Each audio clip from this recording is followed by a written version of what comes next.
Come on. Come on.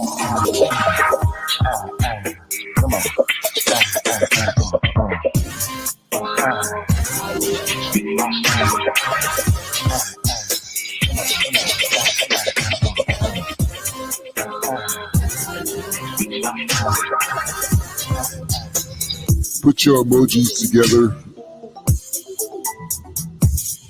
for Auntie Miracle B.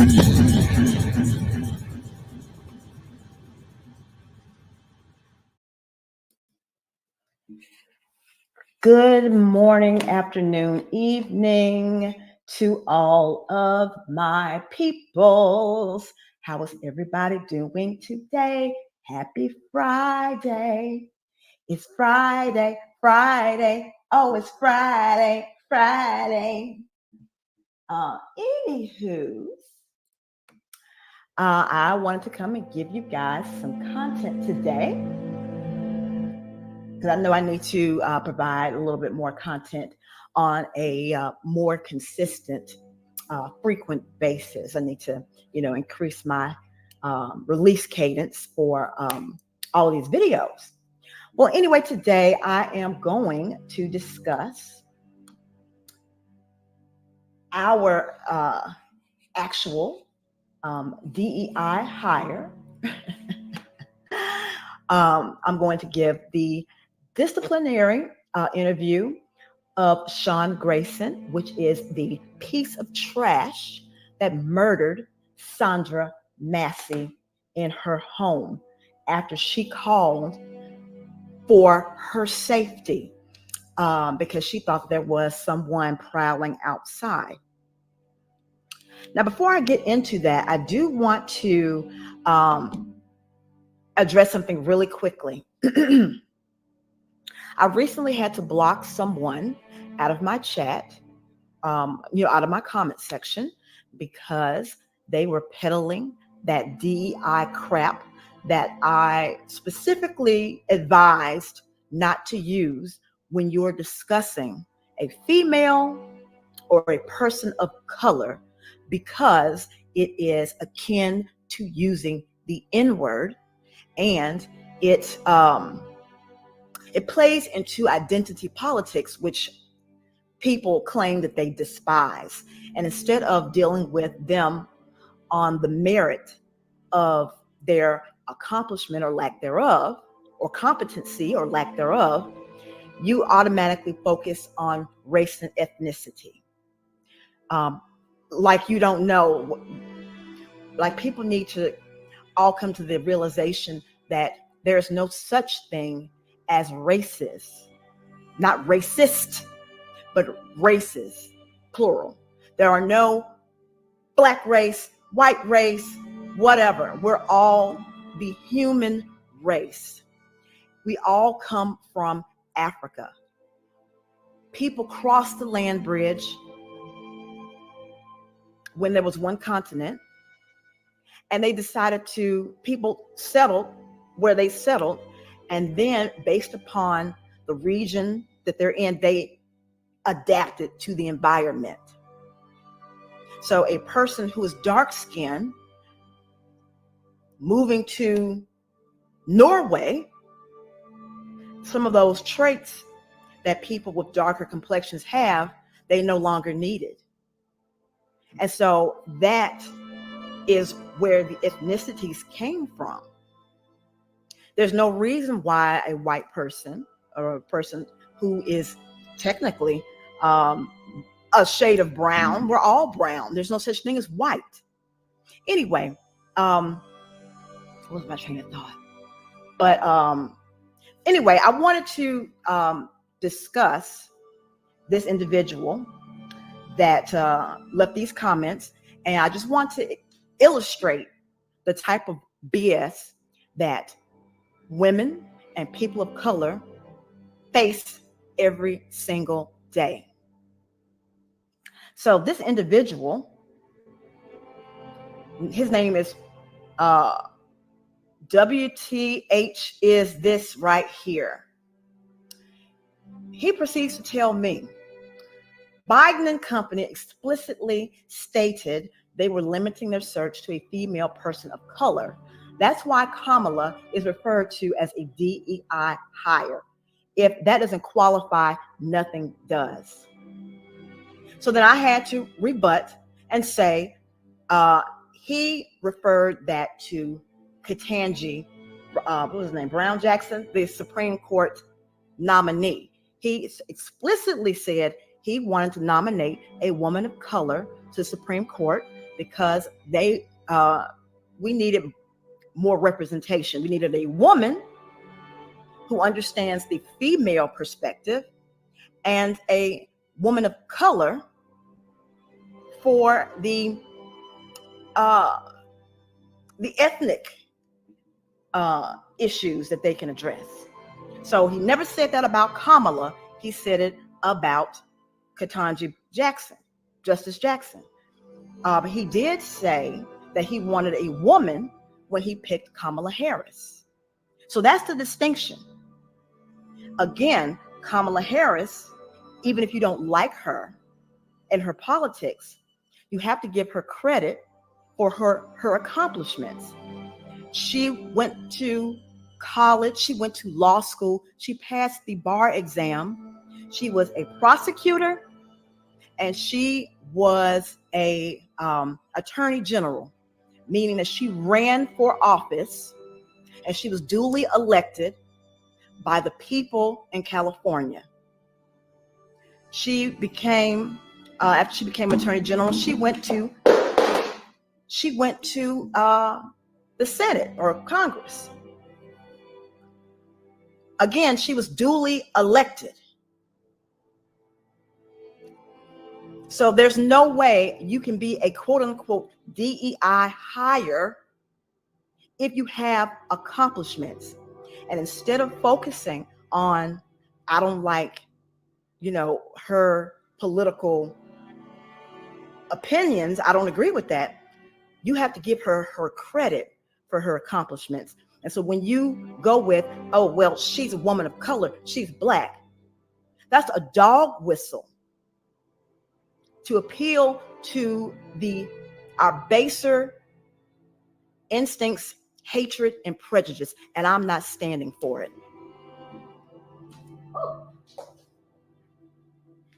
So the last comment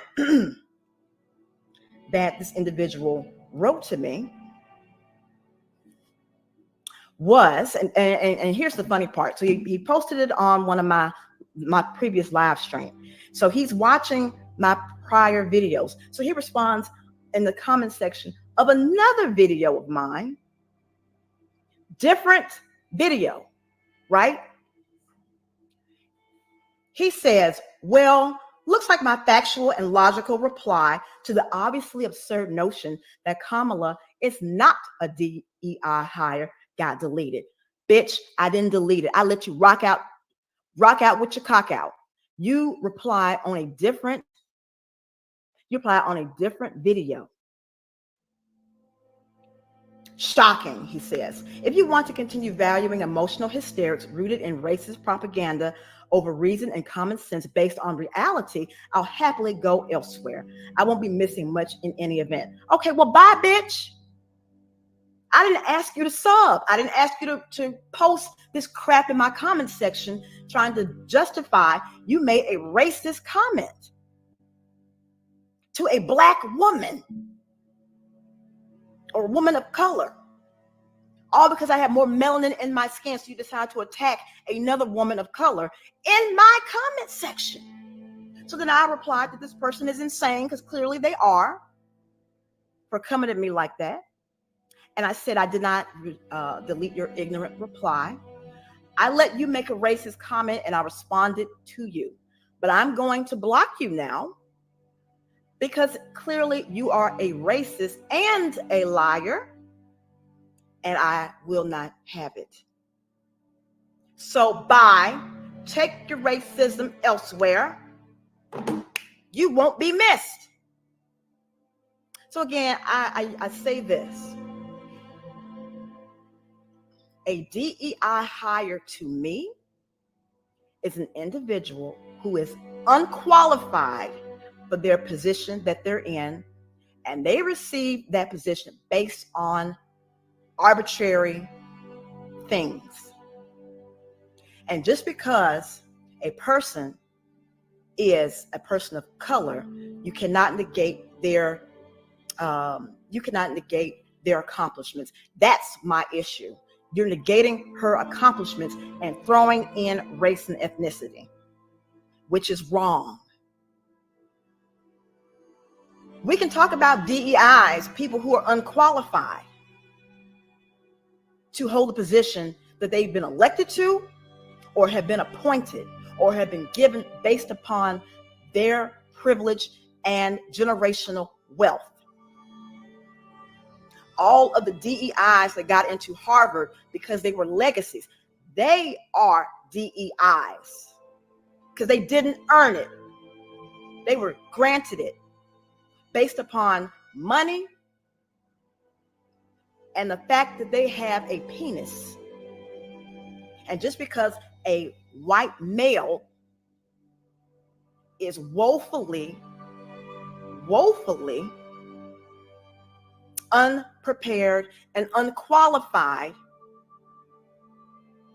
you don't call them DEIs. So I'm going to say this one last time to you people who love to throw that term around. It is racist and sexist and stupid. So don't say that anymore, because we know what that means. It is a racist dog whistle to appeal to the lowest common denominator. Now, speaking of the lowest common denominator, we're going to look at Sandra Massey's the body cam footage, and then I'm going to go into the disciplinary hearing of this loser, Sean Massey.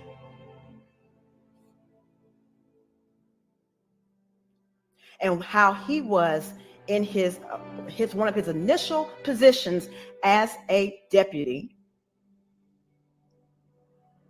that he was unqualified for his position, and he broke numerous policies.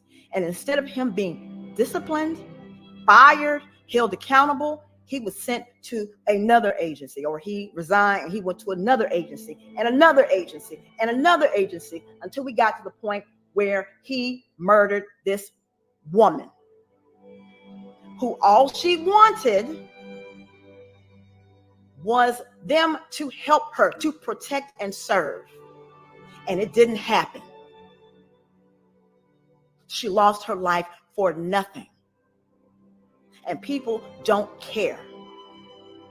So instead of holding the actual bad actors accountable, you shift blame. This is a DEI hire. He didn't earn it. He was granted it on the strength of his gender and skin color, or lack of melanin. So let's get this party started. I just wanted to throw that out there. I'm not trying to be preachy. I'm not trying to be political, but I'm just saying this is a highly offensive term, and we have told you what the heck it means. And I want you to use common sense. If a person was elected for their role, they cannot be appointed as a quote unquote DEI hire because they have the accomplishments and they were duly elected. Use some common sense. For people who love to throw that term around, use common sense. That's all I ask. Anyway, let's get started. And let me put this music off. I need the right mouse, don't I? Lord, I rambled for almost 15 minutes.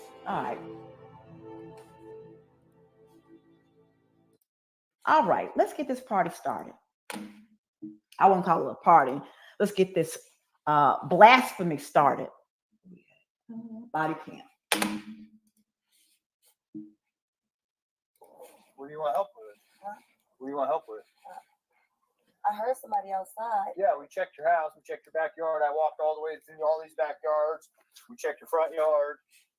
But you know what I want? I want justice for my baby. Yeah. Yes, sir. You killed the wrong black woman this time. Amen. Amen. What is your last name? Shouldn't have to think about your last name. You're not in trouble. I just need to text. Massey. Massey. What happened? Do you have an ID? That makes things so much easier. I just need to get just driver's license will do. But I want to tell y'all, the sheriff is here is an embarrassment. Because this man should have never had a badge. He should have never had a gun. He should have never been given the opportunity to kill my child. I don't know where my ID is. You have that stack right there, maybe? 1 second. Check on her. Let me do this. We don't need a fire while we're here. Right. Let's see. What the hell does a pot of water have to do with anything in this situation? How was he threatened? By doing what you asked her to do. You requested that she take off the pot off the stove. Do you see the distance between her and him? She's here. He's over here off screen. People, when a person of color gets gunned down by the police, one of the first things I see in comment sections on social media is, why didn't the person comply? She complied with this police officer's request. Look how far he is from her. Away from your hot steaming water. Away from my hot steaming water? Yeah. Oh, I would rebuke you in the name of Jesus. I Rebuke you in the name of Jesus. I swear to God, I'll shoot you right in your face. Okay, I'm sorry. Drop the pot! Drop the pot! This man had 2 convictions for DUI. He had a conviction for driving under the influence. Hello? And he was a member of law enforcement? My Lord. What an embarrassment. And protected. What an embarrassment to this country, to this county. Okay. So again, as I stated, you want the definition of DEI? That's it. All right, let's get to the interrogation. Okay. Not interrogation, I'm sorry. The disciplinary interview when he served in Logan County Police. This disciplinary review happened in 2022. 2022. And he was allowed, this animal was allowed to remain a person that held a gun, a firearm, with the full authority of the government to do whatever he wanted to do. And what's funny is, even though these activities are wrong, the police that has this qualified immunity, the police did not do their due diligence to protect and serve the community.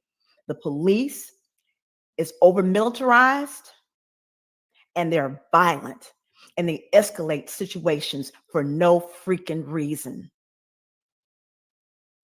And then justify shooting people because they're scared and threatened.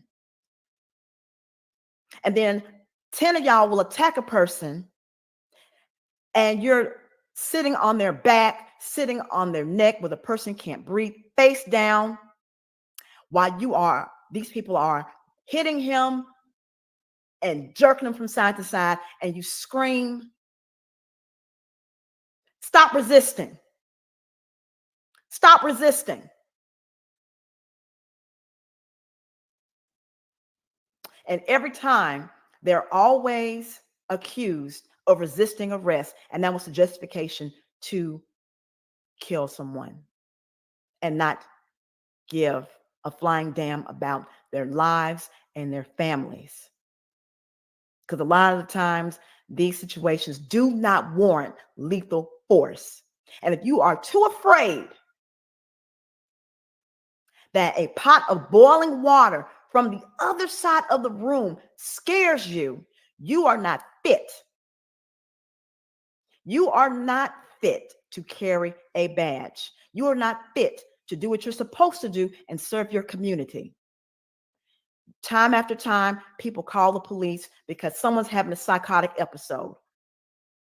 Time after time, people call the police because they're afraid. Someone's breaking in their house. There is a something really bad happening, and then they come and they shoot the victim. And again, don't care. Anyway, let's go ahead and get this started. As you can see, this burns my ass. Trigger warning. Well, it's not really a trigger because it's just a disciplinary, but I want y'all to hear this. And how excuses and equivocations were made. Okay. Well, I understand, isn't it? I guess I'm not understanding. Recording started. It is Wednesday, November 9th at 8:56. I am in my office. I am Nate Miller, Chief Deputy for the Logan County Sheriff's Office. Present in this room is Lieutenant Michael Block. Deputy Grayson. Deputy Sean Grayson. So he asked if he needed union or legal representation. I just showed him section 15.2 probationary period, which goes through that there is no legal representation offered or required for a probationary officer. He has read that. He had a question about it. Sean, what's your questions on that? I just asked if I needed a union rep, that was all. No. So what that clause says under your probationary year, there's no representation required, and you're an at-will employee. Okay. So, Sean. May I call you Sean? Yes. Before we get into it, did we not have a meeting a few months ago in the Blue Room with Lieutenant, myself, Corporal Becker, and yourself? Yes, we did. Did we not have a conversation? We'll call that the hug meeting, because that's what I refer to it as. Mhm. And I have been very professional and very pointed with all of our employees, but let's talk about you specifically. Did I not say you have a choice to either be a beacon? Oh, let me cut on the closed And to caption. be that guy that brings everybody up and to be a leader, or you can go the other direction and cause issues. Do you remember that conversation? Yes, I do. Do you remember during that conversation that we had issues with your accuracy on your reports, and we encouraged you to review your reports? We encouraged you to go over all the cases pending in the chute, if you will, and to make sure that everything's accurate, because we talked about Giglio, and we talked about how nobody in this agency has been Giglio. And it's my absolute mission to ensure that we put forth the best reports and the best foot forward as far as accuracy. And we don't ever get questioned on our integrity, because integrity can never be recovered. Yes, I was given a list of reports that needed details fixed on it.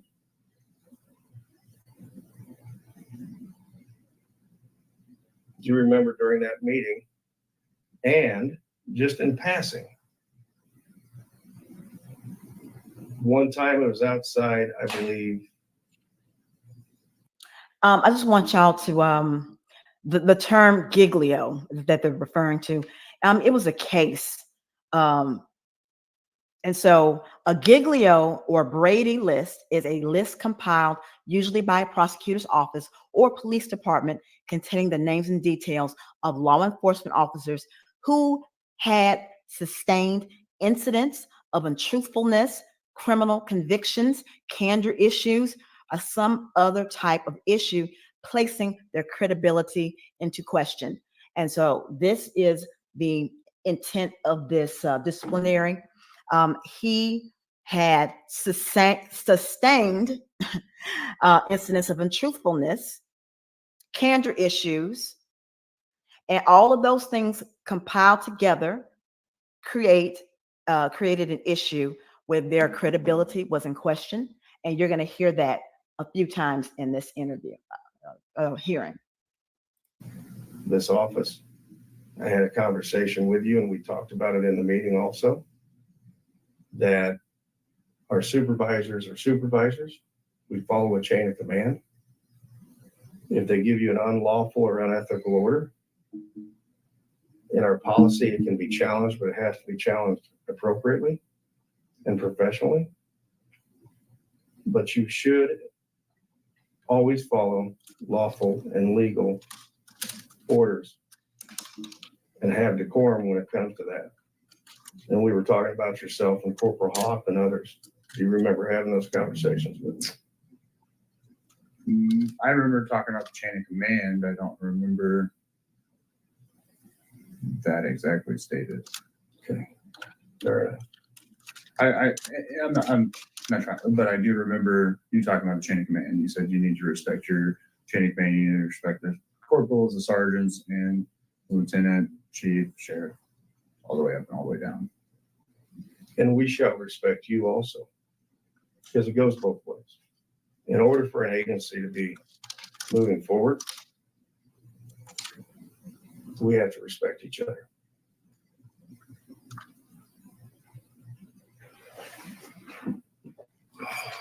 Go through some general questions. How many years or months have you been with Logan County Sheriff's Office? 7 months now. I got hired May 1st, so I think 7 months now.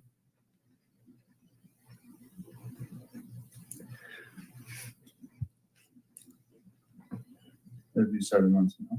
You're on your 7th, right? Yes. How many years as a police officer how many years have you been a police officer? 2 years and some change. What agencies have you worked for? Pawnee, Kincaid, Burden, Auburn. I was working multiple agencies at once. Pawnee, Kincaid, Auburn, and Burden, and then here.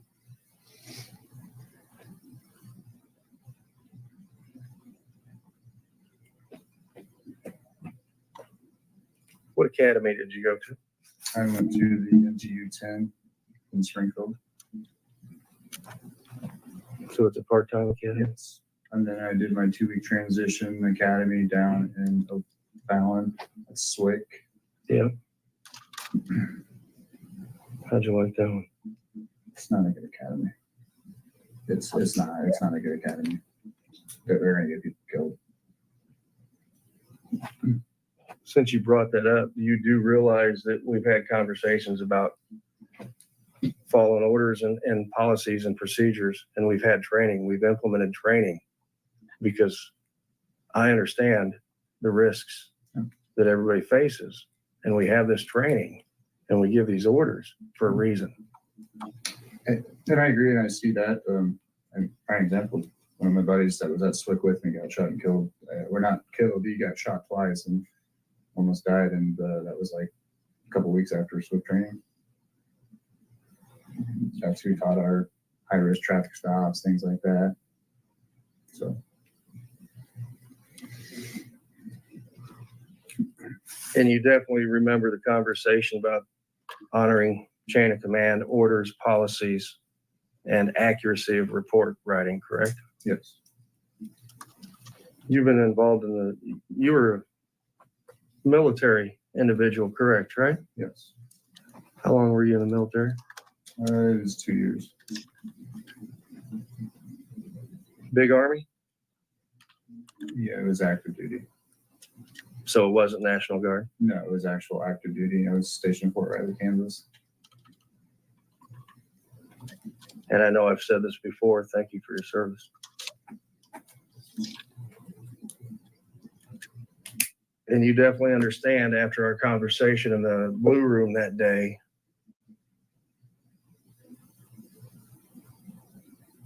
how easy it is to get Giglio. Yes.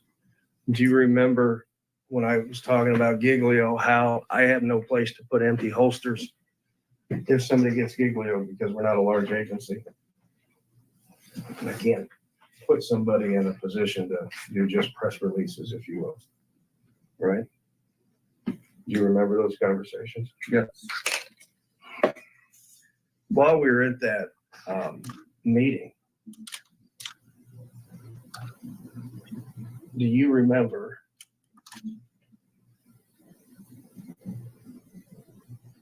that I asked you to calm down because you were angry? You seemed agitated. I honestly wasn't actually. That's just how I chew gum. I know it's terrible, but that's just how I chew gum. That's how I chew gum. You were in a meeting and you were clearly agitated, and that's how I chew gum. Do people realize that females and especially people of color do not have the luxury? We don't have the luxury of having an attitude and showing frustration, irritation, and or anger because we are labeled hostile, uncooperative, emotional, and my personal favorite, a bitch. That's what women and people of color deal with on a consistent basis. The only people who can act a fool, who can insult people, who can demean people without any repercussions or anyone trying to tear down their personal brand are white males. They get the green light to do whatever the hell they want to do. And the rest of us have to code switch, or we have to smile and save our anger and irritation and keep it to ourselves. Let's continue. If I had gum in right now, I'd be chomping the same way. I'm not angry or agitated or anything. Honestly, I didn't know what the meeting was about. So I didn't know what to expect. I didn't know anything about it. So I, kind of go in and figure out what we're going to talk about there at the moment. Well, let's ask this. Do you have any idea what this meeting's about? No, just other than the email, you said there was 3 policies we're going to cover. Well, we're actually going to cover more because as I got digging into it and realizing with the short 7 months you've been here, I still have to do the pursuit review. So we're going to talk about that and the crash. And we're just going to cover everything. Mention the DUI arrest that you had. Which my personal one or The pursuit with Dalton Guy. Okay. All right, so this ass clown, he tried to, I guess you could say, entrap someone and ended up escalating the situation to a high-speed chase. And somehow someone hit a deer. I don't know if a death was involved, but it was unnecessary. It was an unnecessary chase. And that is the topic of this disciplinary hearing. There's something new come up with that one. That was the main one I think that was the main one that we talked about at that meeting.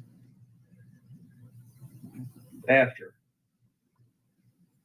You and I talked about it also after Diamondback training, because you had a question about the triple S or the double S. So our meeting was after Diamondback training. You and I discussed that one at Diamondback. And then we did have a meeting in the Blue Room. I'm confused. I'll get Okay. I'll get to it. I'm sorry. I got really confused there. I didn't. Do you remember me explaining the direct order to you and the corporal about wearing uniform anytime that we are in, Yes, you said yes. called in for overtime? If you're on our time, you wear your uniform unless told otherwise. Yes, you stated that if we're. Yeah, it was stated that if you're being paid and you're on the clock, yes, you shall be in uniform. Or not a shall, you must be in uniform. It was a shall. Okay. Because I use shall a lot. Because that way there's no Right. I just not. misunderstanding. Okay. So they said that if you are on the clock, if you're doing city duties, your police activities, you shall wear your uniform, meaning that it has to be on. That's a policy. You shall be in uniform. That's a very simple rule. You shall be in uniform. Let's continue. Just thought it was a must. You must. I thought you said shall at first, but then changed it to a must. Must, shall, all the same. It's the same. And you understand that was a direct order to you and the corporal. Yes. Which you may not understand because it wasn't pertinent to you. Following that, at our section meeting that we have with our supervisory meeting, one of the topics was to all of our supervisors that you shall have a conversation with all of your patrol officers. Mhm. And any time that we are paying you and you are receiving a paycheck, you shall be in your uniform of the day.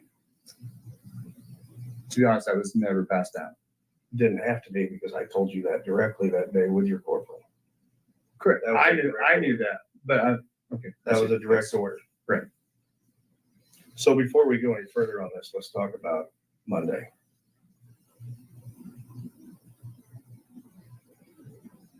Because this is a good prelude into Monday. As I was walking down the hallway, Mhm. I told Miss Lanka, jokes aside, serious moment. I said it twice so he understands. Mhm. Because I do believe that we need to be professional but also have fun. Right. And I repeatedly, on 2 occasions at least, said, serious moment. Why are you here in general? Why are you here? For starts, I verified, why are you here? Mhm. I have a meeting with the state's attorney. Why are you not in uniform? At the same time, I've been told that you made a comment and your sergeant of the day, which is Bauer, because he was there, kind of said, in other words, stay out of it. You didn't receive that. You didn't notice that he was doing that because he was by the cop. He was by the cop. This is what I was directly told right after you walked out of the office. Sergeant Bauer looked at me and Ms. Lonkin and said, if Chief talks to you guys in that manner or at that manner, all you say is yes, Chief. That is exactly what was said. So you know that I gave you a direct order to be in uniform anytime that you're being paid. Correct. However, at this moment, you're on light duty and we have allowed you to wear stuff that's comfortable because we appreciate you. We appreciate where you're at and what you're going through. So you're So what he's going through is he has cancer. So he was given special accommodations because of his illness. A lot of people get fired or they don't get hired for having health issues. I know for a fact because I've been there, having health issues, having negative side effects for medications that you take that affect your memory, that affect your judgment. So I get it. I get it. on light duty now. And if we can go back to earlier in this conversation, do you remember, because I know you do, because you already acknowledged it, be a positive leader. Yes. You chose to inject yourself into a disciplinary, very simple order that could have very easily been completed with, yes, sir, I'm sorry, I'm not in uniform, by the officer involved, not you. Okay. And he did say, I didn't know. So that's going to cause a conversation for this evening, which isn't pertinent to you. Because I want to know if orders weren't followed or if he just forgot them. Why did you do, which is a standard of conduct, violation? Why did you choose to challenge your chain of command on a lawful order? I didn't see it as a challenge. I just asked if we could get an email right after Ms. Lonka stated that he didn't know. Because a lot of the new guys, Watts, Ms. Lonka, Lasanska, me, we didn't, until our meeting on that day, I didn't know I had to be in uniform for meetings and things. That's why I was asking, because I don't want to see other deputies get in trouble. Oh, please, please, please, please. You didn't want other deputies to get in trouble, but you stuck your nose into a situation that you had no business being in. And if the policy, and I would expect you to know the policy, like I would expect you to know the law that you are trying to enforce. It's common sense that you will wear your uniform.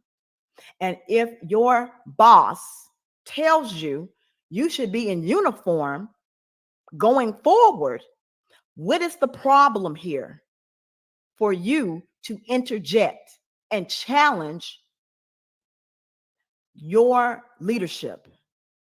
Why? And if you were going to challenge them, a meeting is not the proper setting. That would be a meeting between you and whomever gave that directive, not you and an audience, because that is an issue. Let's continue. I don't want to see them have to have the conversations I have to have. So if we can have one email that stays, just like Bauer put out, this is, you must and shall have to be in uniform anytime you're on the clock. So as we sit here, pull up policy 200.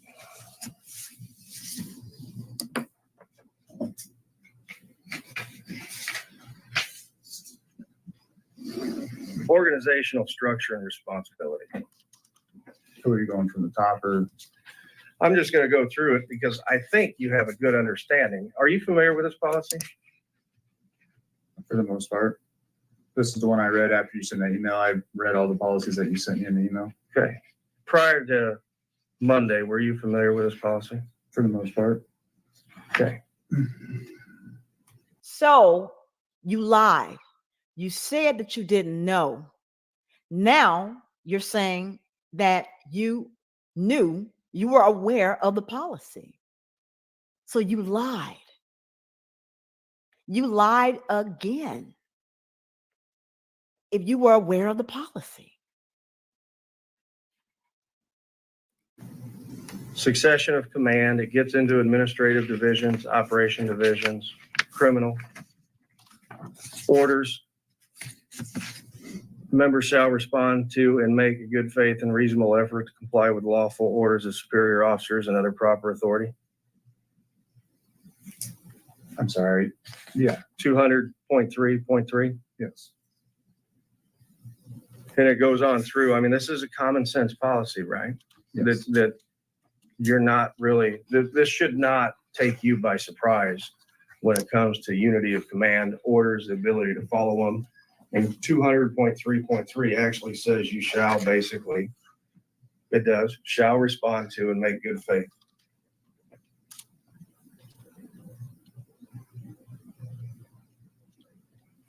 When a sergeant major tells somebody to do something, are you going to interfere with them? No. You're not going to interfere with the chief either.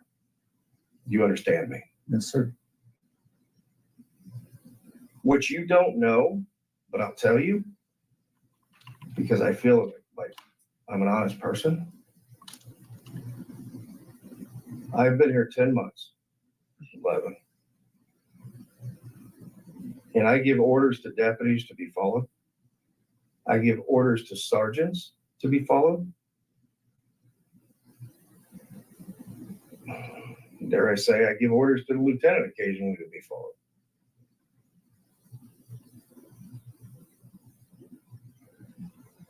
Can we write down every order in real time?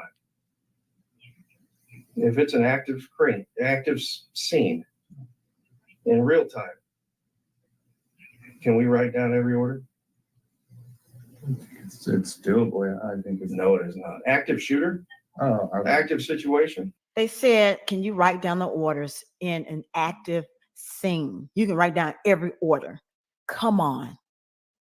Common sense dictate that you cannot do that in a high stress, active situation where, say there's someone that, like the officer said, it's a live shooting.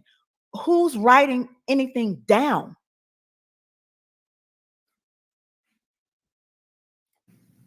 in those times now. And is it feasible in administrative world to write down every order?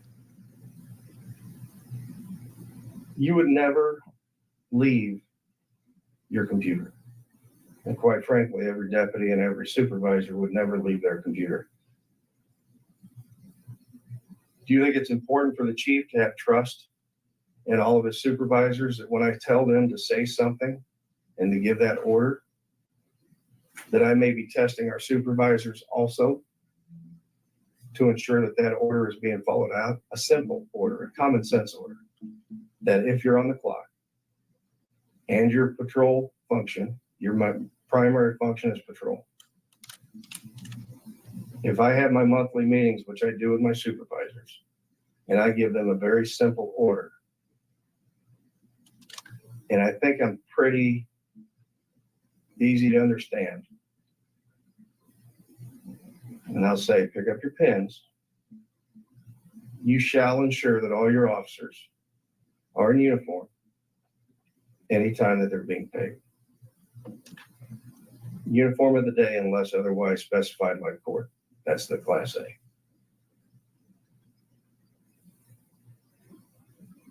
So Monday, if that order wasn't followed, I will find out and I will have that conversation. Because if I can't trust, for example, if the sheriff can't trust that everything he tells me isn't being followed through on, he doesn't have the time, nor should he have to write down every situation. And it's a trickle down, right? Correct. If I can't trust my lieutenant, which I will tell you I trust immensely, his knowledge is unparalleled. And if I can't trust, if we, because it goes down, if we can't trust our sergeants or corporals to relay simple information, then I need to have conversations with them.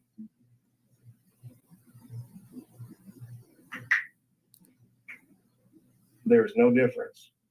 And I do understand now that you have, the way I'm perceiving this, this is just, and I'm going to tell you, I'm a straight up shooter.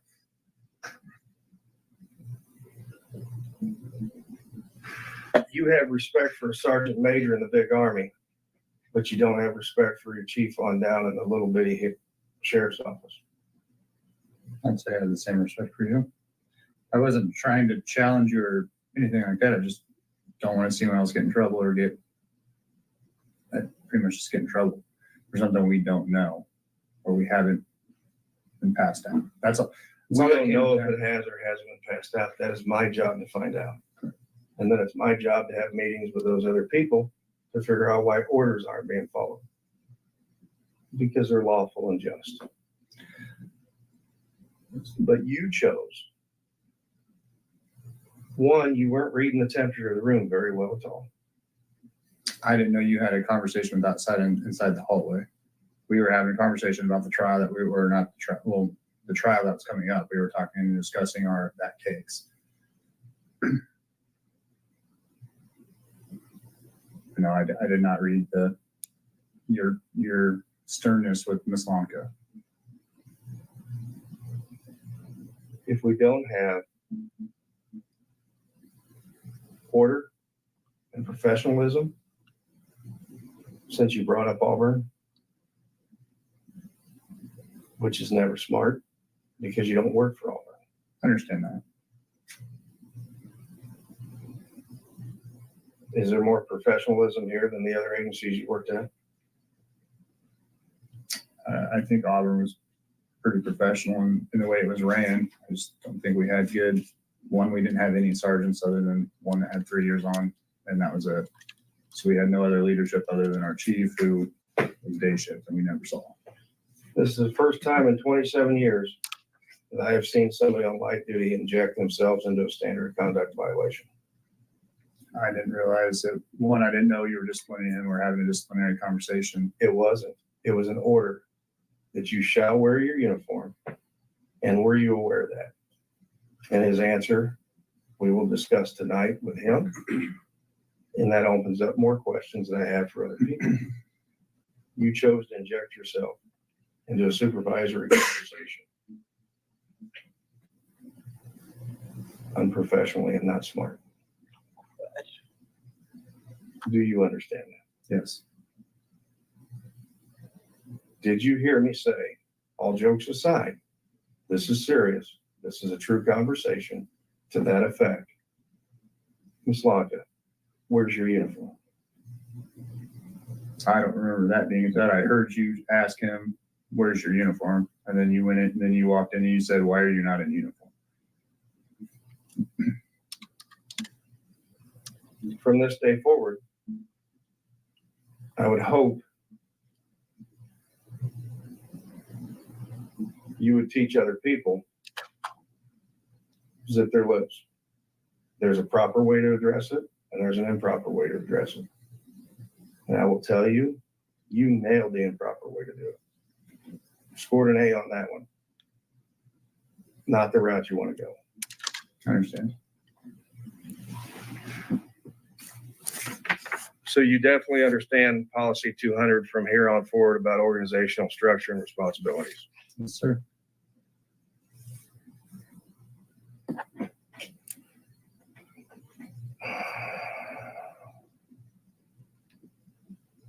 And you definitely remember the conversation about being a positive leader, because I do believe you have those talents. You can be positive, I try to be, for the most part. but I think that's why I was, I guess, asking for, even though I knew, I understand what you're saying now, and I see what the way that you're approaching this. I didn't even know you told other supervisors that. I don't know anything that's said in. you don't have to be. You're a probationary troop or a deputy. And quite frankly, deputies don't have to know. I need to know that the orders that we are giving are being followed out. Because if we have a major incident, whatever it may be, I need to know when I'm talking to a subordinate, or quite frankly, when two deputies are talking and one of them is in charge. It's not an ego thing. It's a do you understand thing. If we have two deputies standing there and we have an active situation of dire need, and you're in charge of that scene and you give somebody an order, I need to know that they are capable of understanding the order and executing it. So basically, the police is saying you have to be able to exhibit common sense. You have to, in order for you to give orders, you have to follow orders. Everyone has a hierarchy. There's always a chain of command. How can you expect regular people in the road, regular civilians? You expect them to follow your orders to the T. But a simple request of you to wear your uniform, that flew way over your head. You didn't understand what they meant by that, and you needed clarification. When do I get to clarify?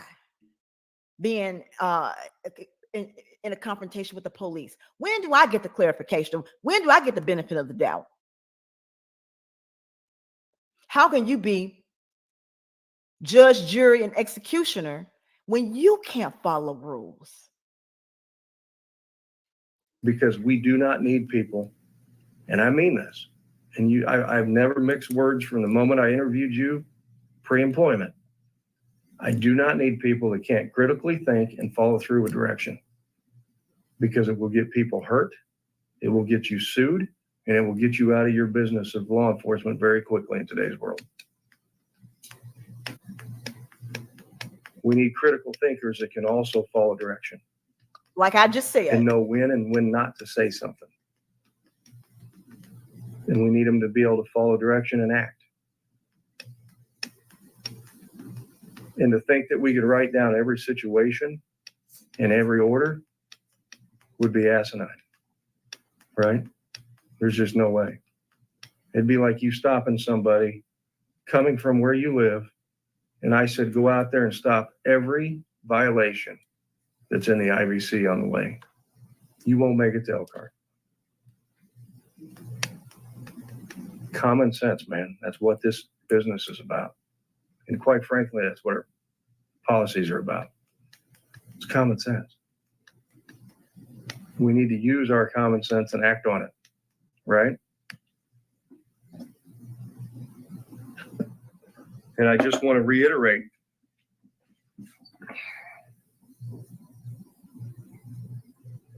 one person runs this agency. The others pick up oars and push that direction.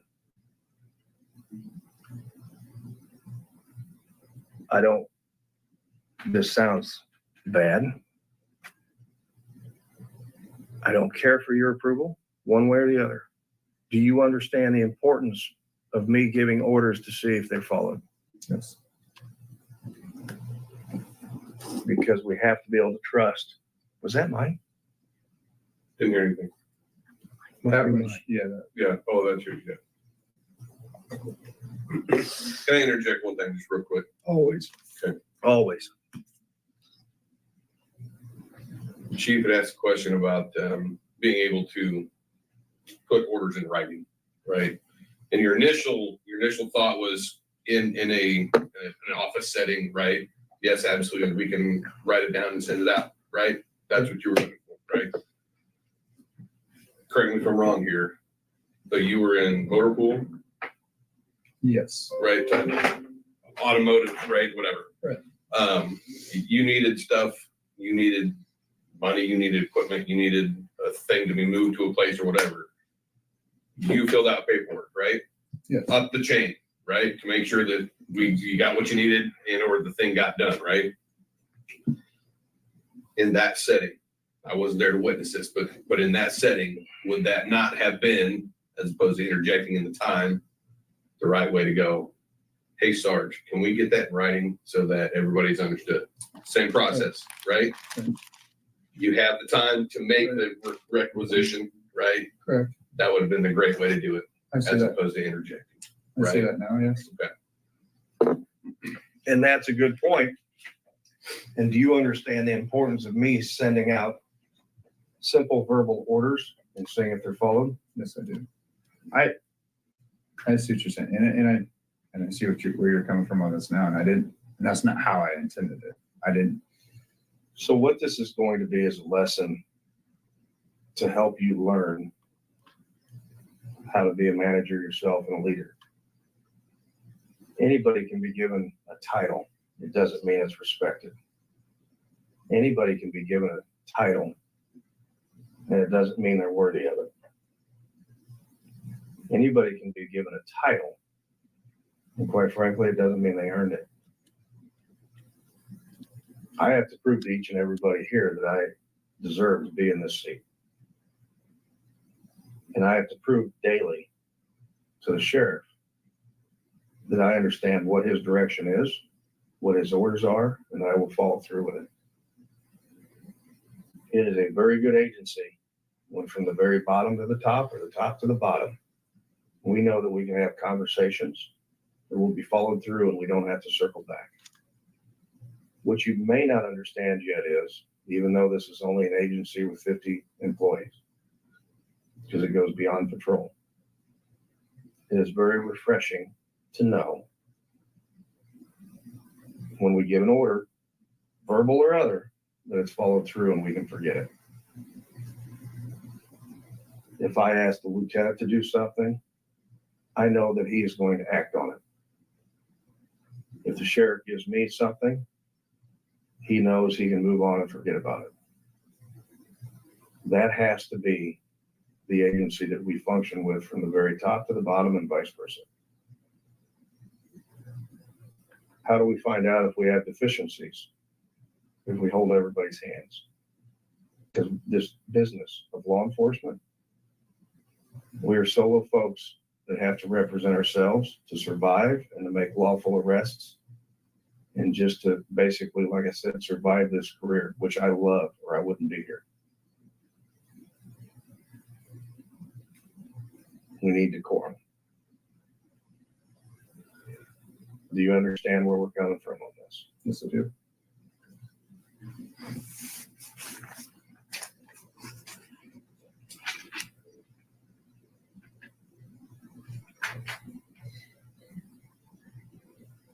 I'm pretty certain that I've had this conversation with you too. The leaders we become are the experiences we've had. You're not born a leader. You may have leading traits, but I assure you I have learned a lot more from piss poor leaders than I ever have good. And I'm not saying I'm a good leader. That's for the people to decide. You all and the community and anybody I interact with. Through the course of this day and the course of your career, I truly believe that you will be a leader one way or another. Doesn't mean you're going to be a supervisor, because supervision is different than leadership. Is that not crazy?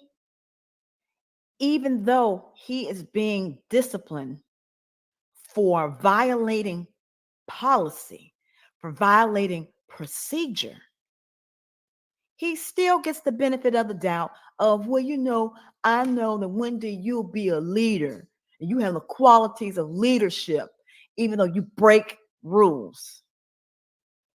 How is that fair? How many people get fired for less? And they do not have people's lives hanging in the balance. How many people have been fired for taking a pen home and they're accused of theft? But nobody died, though.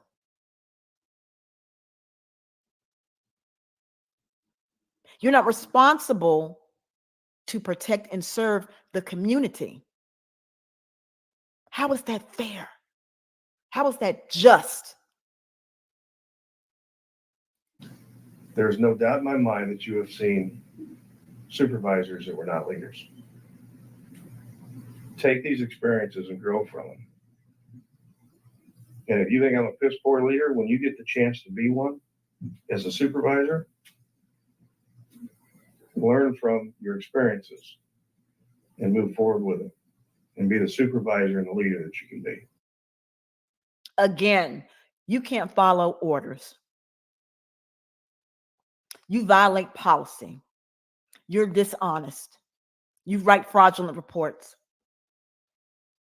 You're not fit to carry a gun and badge if you can't do the most basic thing, which is mind your business and follow the rules. It is not fair that the rules apply to some and not to all. And you're being told here, oh, you know, one day you'll be a manager, you'll be in leadership. Like he's already been anointed.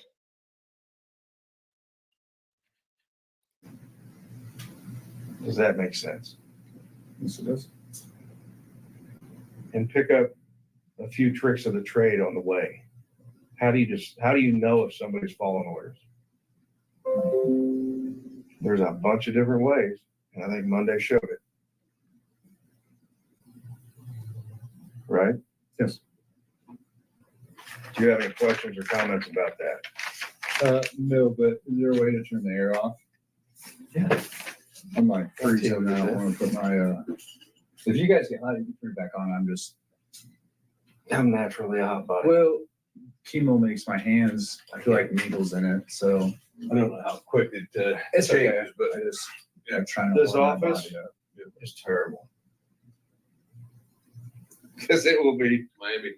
it's 110 outside. And it's hot in here. It's 30 outside. I'll wait till this weekend when it drops temperature. Really cold here. Are you responsible for knowing and following policy? Yes.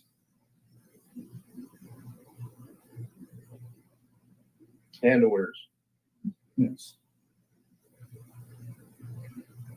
Do you realize Monday you stepped right into a violation of standard of conduct?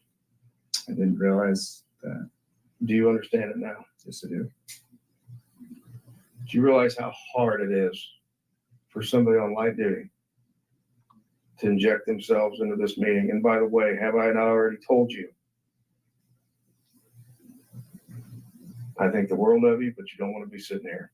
So how about you don't? We've had that conversation a couple times. A couple times. And yet here we sit, and I hate white, Looks pretty nice. and here we sit. Yeah. Knock it off. Hello. Be the leader I know you can be. And just so we have full disclosure, and it's not a power thing, I want you to understand the system. And it's not a threat. I want you to understand our system. If I tell you to go home today, I have that discretion. I have complete discretion from our sheriff. If the lieutenant says something, he has complete discretion up to that. And then he's got to come to me, and I better justify what I do and why I do it. This may not be the Army. We don't want to be the Army. We have got to have consistency in our command. We trust in our deputies to do the right thing. And if they don't understand it, we also expect them to make mistakes. But they got to ask questions. And before you ask the question, you might want to pull up a policy and read it. Because I expect you to say, yes, I know all these policies. I know how to follow orders. Monday must have been one hell of a brain fart. I just don't think I read your sternness with Ms. Anka, and I should have just waited until you left to ask the question for an email to be sent out. Yeah. Just like or did what LT said. And quite frankly, I want you to understand there doesn't have to be an email on this. It was if we can't follow an order from the chief that says, and I will tell you this, Sergeant came in and he says, hey, and he was taken back by the whole interaction of you wanting to interject. He says, I'm going to send a message out. I said, you be you. This is a very simple order that was given departmental wide, minus the detectives, because they go by different rules. If we can't, and this is frightening for a chief, and I guarantee it's frightening for a sheriff. If we can't follow a simple order, and quite frankly, common sense in my world,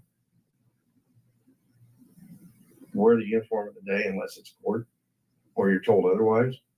If that has to be in writing, I'm telling you right now, we are in trouble. Do you understand that? Yes, I do. I don't think I have to put a policy out that says use our gas card. I don't think I have to put a policy out that has such simple, or an email, simple steps to follow. Don't prop open the doors and allow the public to come in. That's common sense. You would think. It's frightening if we have to put emails out for common sense, simple orders. Right?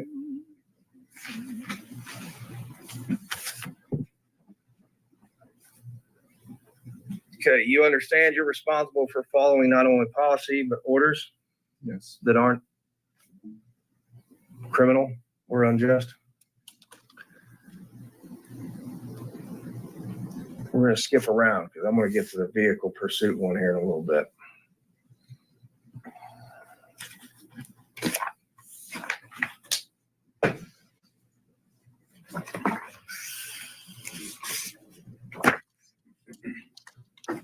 While we're there, pull up policy 1024.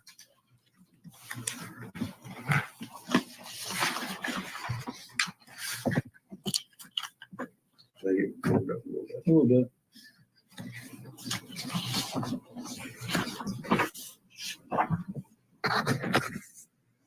Ten 1024D.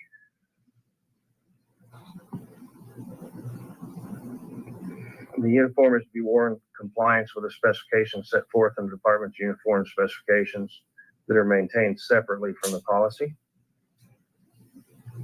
Uniforms are only to be worn while on duty, while in transit to or from work, for court, or at other official department functions or events. So when I give a lawful order to everyone that the uniform shall be worn anytime you're getting paid, I would say that's fair, easy understanding that G kicks in. Because I gave the order, it's lawful. If we beat that one to death? Yes. Not everything has to be in policy. You understand that? Yes. It has to be a lawful order. And you were given that order, and so were others. And you decided to step into a ring of fire. Congratulations. Let's not do that again. Since you like to bring up policy all the time, which might be a flaw, I'll let you decide. Pull up policy 1028.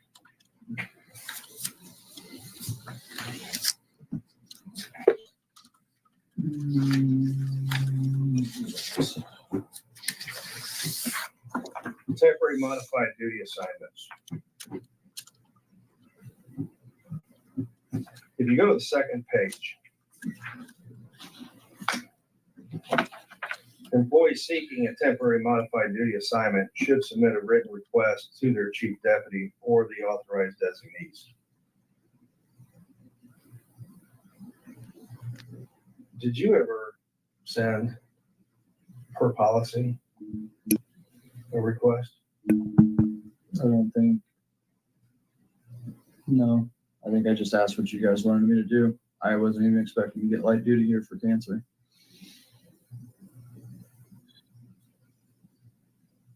So your administration went above and beyond, and we have every right to go above and beyond as long as we can justify it. Sean,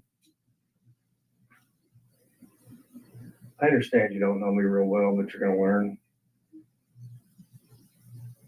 I'm not one that likes to have these meetings, but I'm not afraid of them. I understand you don't know where I've been or the lieutenant. I understand you don't know our experiences.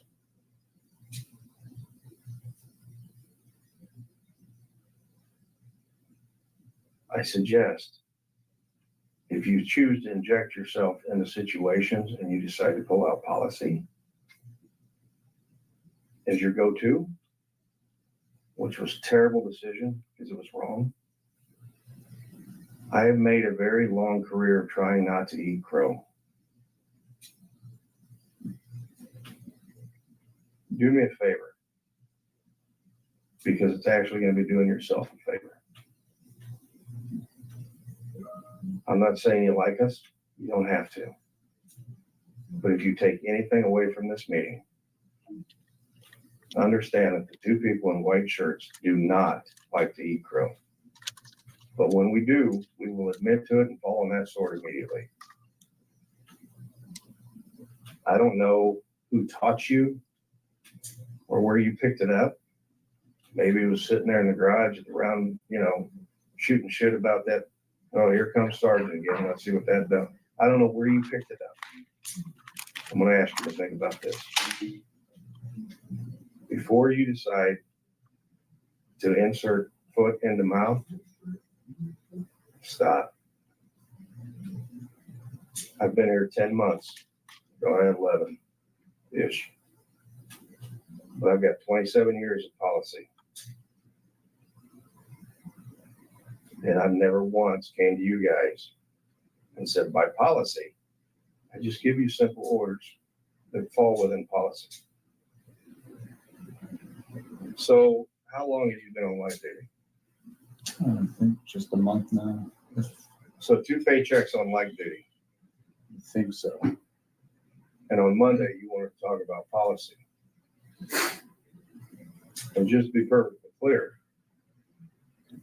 Chief Deputy can go above policy. I can't go below it. When you called me, I immediately talked about with a lieutenant. I got off the phone. We were both off duty, you and I. When you called me about your situation, Okay. I immediately called the lieutenant and the sheriff, and I mentioned, let's do a light duty. Can we? Let's do it, and let's get an MOU because I know you don't have a lot of time. So when you bring up policy, and through the course of today and the rest of your career here, I'm assuming it goes beyond today. Maybe. We'll see how this meeting goes. How about you learn to trust that we understand policy, and if we're wrong, we'll eat it. So you've received 2 paychecks, I think so. and you did not follow policy. He received 2 paychecks and he did not follow policy. Let's see what policy it was that he did not adhere to. Another one. So we're at 2 policy violations in this meeting right now. We're at 2. Not wearing your uniform and interjecting yourself into a disciplinary for another officer, acting like a complete Kevin, an obnoxious Kevin, Karens and Kevins. And then you're violating payroll policy. Let me guess. You stole time.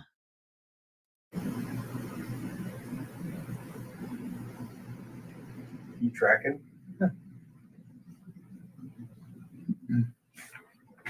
And I'm not saying this is, oh, look at us. This is the right thing to do because we do love our people professionally. We think very highly of our people. If you go to the front page, temporary modified duty assignments are management's prerogative and not an employee's right. So they are giving you, they let you know in the beginning that you're an at-will worker, and they gave you special accommodations. But because in this country, you have no protections as a employee, the ability to petition your employer for basic human rights and rules to protect them, since we are so anti-person and pro-business, we get the short end of the stick typically. But sometimes you have people who will give you those accommodations, even though it wouldn't technically be like a disability. But they gave him accommodations instead of firing him outright or concocting a pretext to get rid of him outright, which is what employers typically do, is have a pretext to get you out the door, especially if you cause problems.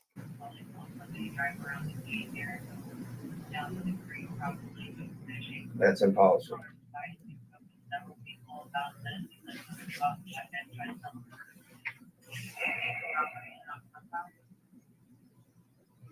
Chief Deputy will make recommendations through the chain. Not only do I make it through the chain, which is one person, I believe the lieutenant and I are equals when it comes to experience and compassion and operational decisions within this. Chain of command wise, yeah, he's subordinate. But I will tell you, because of my respect for this man, I will go above and beyond. And he is, it's not the first or second phone call on everything. Do you understand the respect we have for each other? I'm asking you to have the same respect until, for some reason, we have done you wrong. And that'll probably be criminal. Let's hope that never happens. Don't be that guy. Foreshadowing. He was that guy. He is the definition, the textbook definition of that guy. You can be. I'm not saying you can't. I managed 85 people. And there's always those guys that want to file grievances. And those grievances are BS. And it goes to the union. And the union ended up putting a big file with said person's name on it. And it never gets chased because they know it's a bullshit grievance. You can be that guy. I think I filed one grievance in Auburn. Your mouth is a grievance. Uh-oh. Right? It may not be an official grievance, but you can get the same reputation for being a complainer, for lawful orders. Knock it off. Yes, sir. You're better than that. No, he's not. Probationary employees under 1028.8. Probationary employees are assigned to a temporary modified duty assignment shall have their probation extended by the period of time equal to the assignment. Just a side note.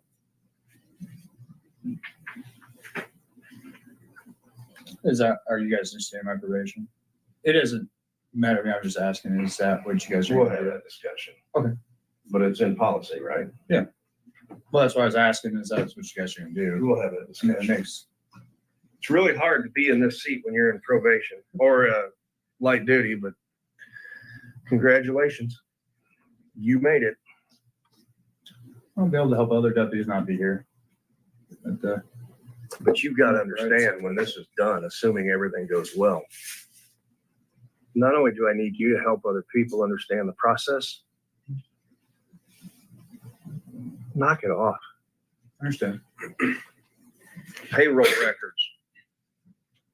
Pull up 1019. And this is the easy stuff. We'll get into this other stuff here shortly.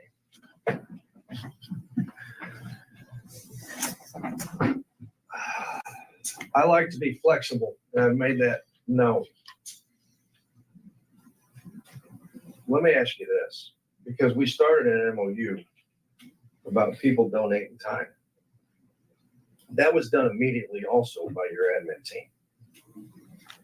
Because we do respect all of our people, including you. I'll be right back. Payroll has to be accurate. So when I asked you, when you called me, which theoretically, by the chain, you need to go to the lieutenant, but whatever. When you send me a text and you say, I'm feeling sick, I'm at home. Those are days you got to take time. Did you misunderstand me on that? I don't know what you mean. What do you? When you actually stay home Right. because you're not feeling it, Mm-hmm. you have to take time for those days. You have to burn time. No, I knew that. Okay, I only texted you because LT was off. that's fine. I wasn't trying to jump command. I just was letting. Sean, I want you to understand, I'm good with what's going on. Right. When it comes to communication, I have allowed this door to be open, and that's the way I leave. Knock your shit off. And learn to trust, and I've had this conversation with you too. Trust your command, trust your people. you definitely need to trust what the lieutenant up is saying, and quite frankly, your sergeants. I understand you've probably had some issues with a corporal. We'll deal with it. It might be a personality thing. You might have more experience in something else than the other person. Sean, I'm giving you an olive branch to knock your shit off. How many people get olive branches and the opportunity to quote unquote knock your shit off?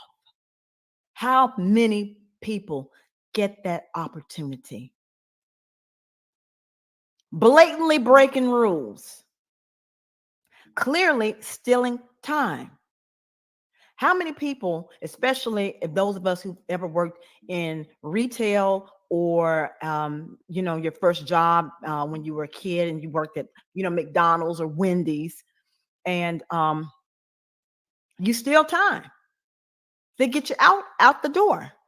So you were working and I remember back in the day, I used to work at a clothing store that was really popular in the South at the time called Goody's Family Clothing. I worked there in undergrad, part-time. So there was one girl, her name was Thais. So she was a cashier, and she was one of the cashiers that worked in the evening. And so since I worked fitting room and customer service, sometimes when she would go on lunch or a break, I would relieve her. So one of the things that she did was she met a guy, even though she was engaged with an army of children, she met a guy and she would run off,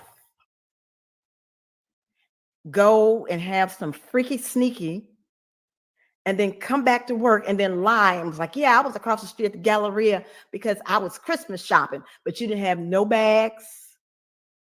You had no product at all. And your hair was messed up and you were carrying a bottle of lotion. I remember she used to come in the morning. Her shift wasn't until later the afternoon. So she would come in and pretend, that she was coming in to make a purchase before she came to work. What she was doing is she was clocking in and leaving. So her shift is not until say 5 o'clock that evening, but she comes in at like 8 o'clock in the morning to clock in. So she's on the clock all day. And then when she comes in, or even if she wasn't scheduled, she would come in and then clock out and pretend again that she was purchasing something. Of course, when they got wind of it, they fired her because she was stealing time. In addition to that, she was so egregious with it, it ended up getting the store manager fired. So you see, we are held to standards that other people are not required to adhere to. And if anybody should follow the rules and adhere to standard operating procedures, it's the police. It's law enforcement. It says it in the title, law enforcement. You're stealing time.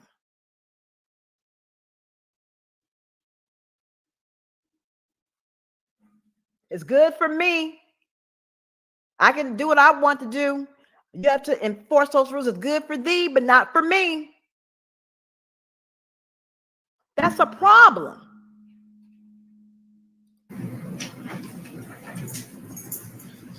So you understand that when you text us or me or the lieutenant, and you say I'm staying home, you've got to take time off for that day. Yes. Okay. Do we have any days? This has to be right because you want to know what's going to get me in trouble? Because I will fall on the sword for him. If he submits time off or we pay, there is flexibility here for the days that you're here in the county and you're not feeling good. I made that perfectly clear. I will go out on a limb for those days. But when you're not here, we've got to submit time. Okay. Go ahead. What do you want me to do on that? I'm not understanding what you want me to do to submit my time. Are you wanting me to like fill out is there a written form I need to grab, or I've never taken time off because I don't have time here. So I don't know what you want me to do. You were donated time. And yeah, if you say that you are not feeling well and you don't go into work and you don't have a formal like clock in, clock out procedure, I would expect that, if you had to fill out a timesheet, you would then omit the day that you were out. Hell, mark a line through it. Send an email. Copy HR. There are ways that you could have rectified that situation had you had the ability to critically think. You've had a job before. Like, stop playing. Oh, I didn't know. I didn't know. You knew. Everybody knows. You don't get paid for days you don't work unless you're salaried, and it doesn't matter. But you still have to for us hourly people, you have to take the time off because they don't want to pay you for work that you aren't doing. Let's continue. So you were never shown that process? I was shown how to put in overtime, but I don't know how to take time off because for 8 months I was told we're not allowed to take time off. Not allowed to take vacation, yeah. Okay. We will sidebar this one, get with the lieutenant. Okay. So I understand you're not doing this maliciously, but I'm assuming, and I don't know, I'm assuming we got some gaps we got to correct on this before the payroll goes out. I missed one day. It was that Friday, this pay period. Okay. So that comes to the integrity of all of us.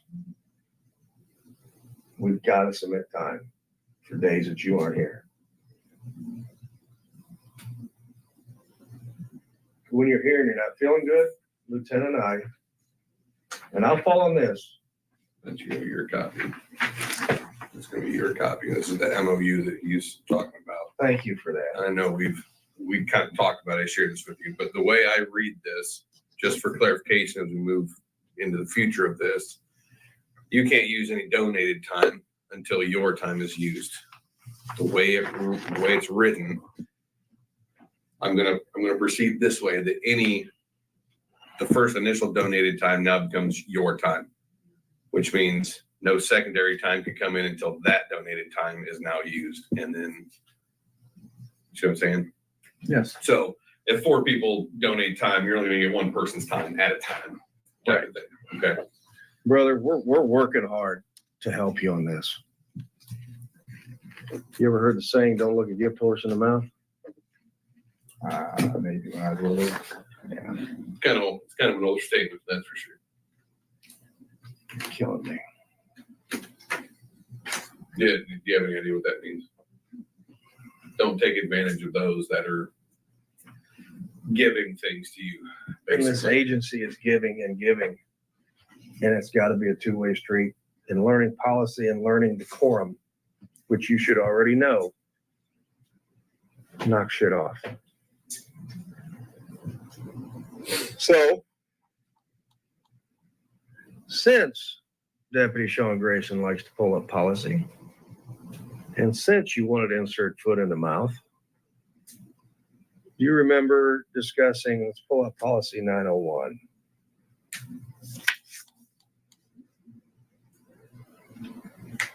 Custodial searches.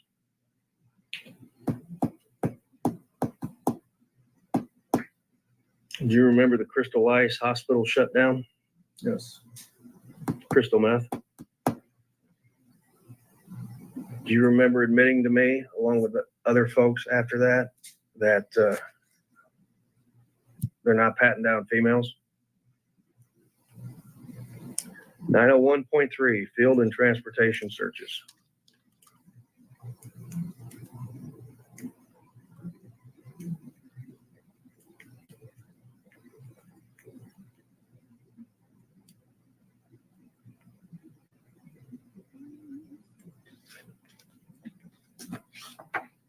Have we rectified this policy violation? Yes. Were you aware of this policy prior to that incident? Yes. Do you understand, if you choose to present, if you choose not to follow lawful orders, and in the process of inserting foot and mouth, you choose to refer a policy, you better know what that policy is. Do you know I've worked for people and agencies where the minute you inserted foot, policy violations were written up and the officer lost time, and after enough of it, a career. Don't be that guy. I don't know how much more kind an asshole like me can be until you start catching on and changing. Right? Do you have any questions about that policy violation? No, I do not. How about 901.4? Custody searches should be conducted at any time an individual in custody enters or re-enters a secured area, or any time in it's reasonably believed that search is necessary to maintain the safety and security of a facility. You understand that one too? Yes. So let me ask you something, because here was a lawful order too. Do you understand, for example, on that incident, or any custodial arrest, that the lawful order from your chief was given that every time that you transport a person to and from the location of the arrest to the location of detention or the hospital, that that vehicle, your vehicle, shall be secured and documented in a report? I don't understand what you mean. Have you been told? And if not, I am telling you, first I'll give you the order. The order is, every time you transport an individual for an in-custody arrest, it shall be documented in your field report, your case report, that your squad was checked prior to and following the transportation and arrest of said person. Were you told that? Yes. Who were you told that by? You had made that clear, I believe, when we were at the meeting for the jail. When we were at the meeting for the jail, you made it very clear that we are to search before and after arrest from now on. And females, because then we went over how to search a female properly. And then, do you understand that that is a lawful order from your chief, henceforth your agency, that will be documented and done? Yes. So if you violate that, there should be a reason why you didn't, right? Yes. And you understood that to be a lawful order. Yes. And then when you go back on the streets, you're going to start doing that. Yes. Okay. Just double check it. I search my squad car always because I've had people dump meth pipes in there. Like why I've been here in Auburn, that was very popular. So I just have never put in a report that before and after I have searched my vehicle. You've done the physical part, just not ever documented what you're saying. Gotcha. But you understand. If you don't document it and it's not in writing, then it didn't happen. Why did you not document that your vehicle was secure, that you searched it according to policy, and you did not document it? That sounds really sus to me. That sounds like you're doing something and you're trying to mask it, to cover it up. So, none of us know what shady, shisty shit you're involved in. That's a problem. That's a big problem. You're required to document this stuff. And No, I understand. that's a lawful Yes. order, just like Yes. wearing your uniform. Yes. So if somebody fails to do that, not that anybody would be foolish enough to do this, but if anybody ever gets called on the table for not doing that directive, would it not be foolish for that other officer that overhears the conversation to inject themselves into a lawful order that was given by the agency? Yes. Who would do that? A dumbass. But are you going to do it from here forward? And if you ever have confusion, have I and your sergeants and everybody else, at least have I not made it perfectly clear that you can respectfully question an order if you don't understand it, or you think it's unlawful, or it just doesn't make sense? Yes. I've always said that.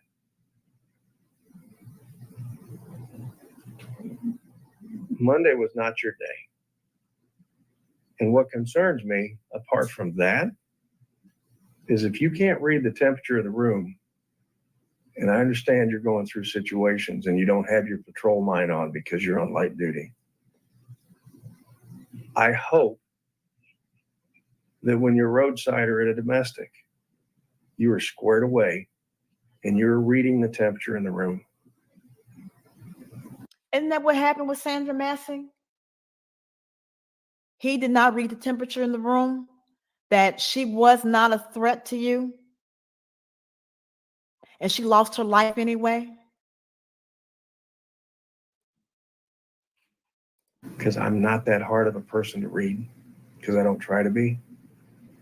And I need you when you're on patrol to be squared away, because I say this to every one of the deputies that have sat here or in training. When you go to that call, I need you to be squared away. You may be going through a relationship issue, a health issue. It just might be a bad day. That might be the day you had to be paying attention to all your senses. Does that make sense? That's not a policy thing. That's an experience thing. A common sense thing. When you go to those calls, you've got to be paying attention. And I think it's fair to say I'm not that hard of a book to read, because I don't try to be. When you're out there in the world, you've got to be locked in, because you missed Monday. Would you agree with that? Yes. I think I was focused on me and Bauer's conversation and got the end of yours. And you decided to inject yourself. Let's take a break. I'm going to go grab some more coffee, and then we'll start talking about a few of the cases.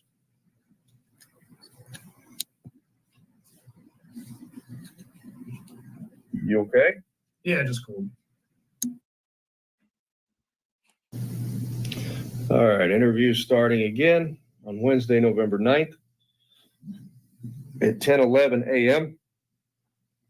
We are in the Chief Deputy Nate Miller's office. Present now is myself, Chief Deputy Nate Miller, and Sean Grayson. the deputy with the Logan County Sheriff's Office. All right.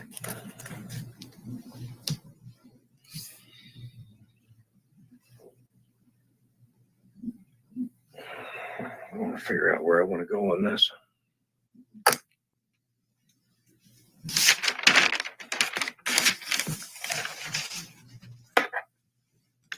Let's talk about the pursuit. This will be our pursuit review.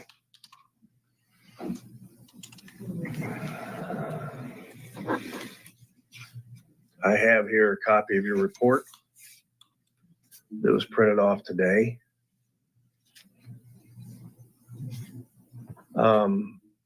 In passing, did you bring up a conversation about why this hasn't been sent over to the state's attorney's office, or if there was any charges? I asked the state attorney if he had seen the report yesterday, and Bowers stated to talk to the detectives about it. We're going to talk to me about it, because I put a hold on this report until you and I had the opportunity to have a conversation. And you'll see why here in a moment.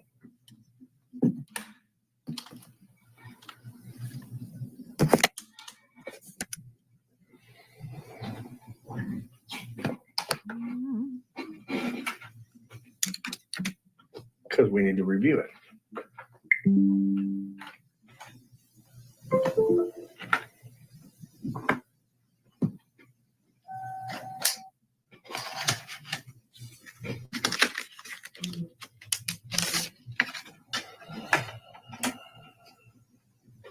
As I break this.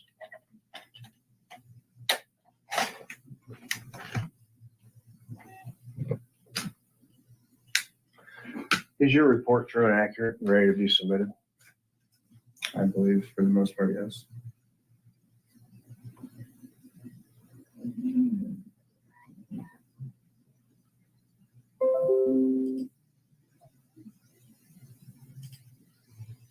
I don't think I've looked at it since our meeting with me, ULT, and Corporal Becker.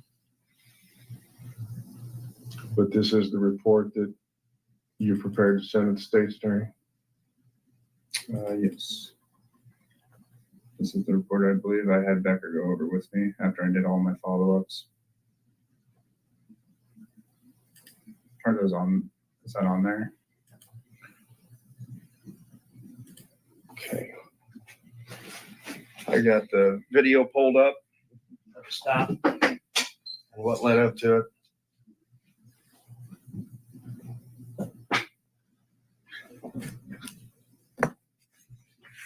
When, and if you need to reference anything, let me know. When did this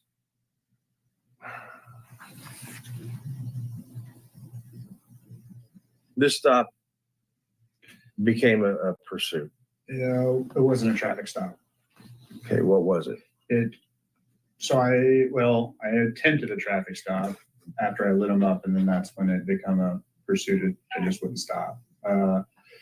I was driving down North Madison. Listen to this, y'all. The suspicious female in the truck playing on her phone. As she observed me, we made eye contact. She slid down in the seat. So a woman was in her truck minding her own business, playing on the phone. When she saw the police, she slid down in her seat. Not that she panicked and was throwing, drugs or some sort of paraphernalia out the window. She slid down in her seat. Could it have been that a set of headlights were coming in her direction and she slid down? Maybe she was trying to avoid someone. She sees a strange vehicle, probably in whatever side of town she lives on, and a lot of people duck and cover because there's high crime and violence in the neighborhood. Regardless, that's not a crime, and I don't see how probable cause would enter into this, or reasonable suspicion would enter this, but for the fact that she slid down and was playing on her phone. She could have been waiting for somebody. You don't know. I went down the block, parked my vehicle, waited for the truck to come out.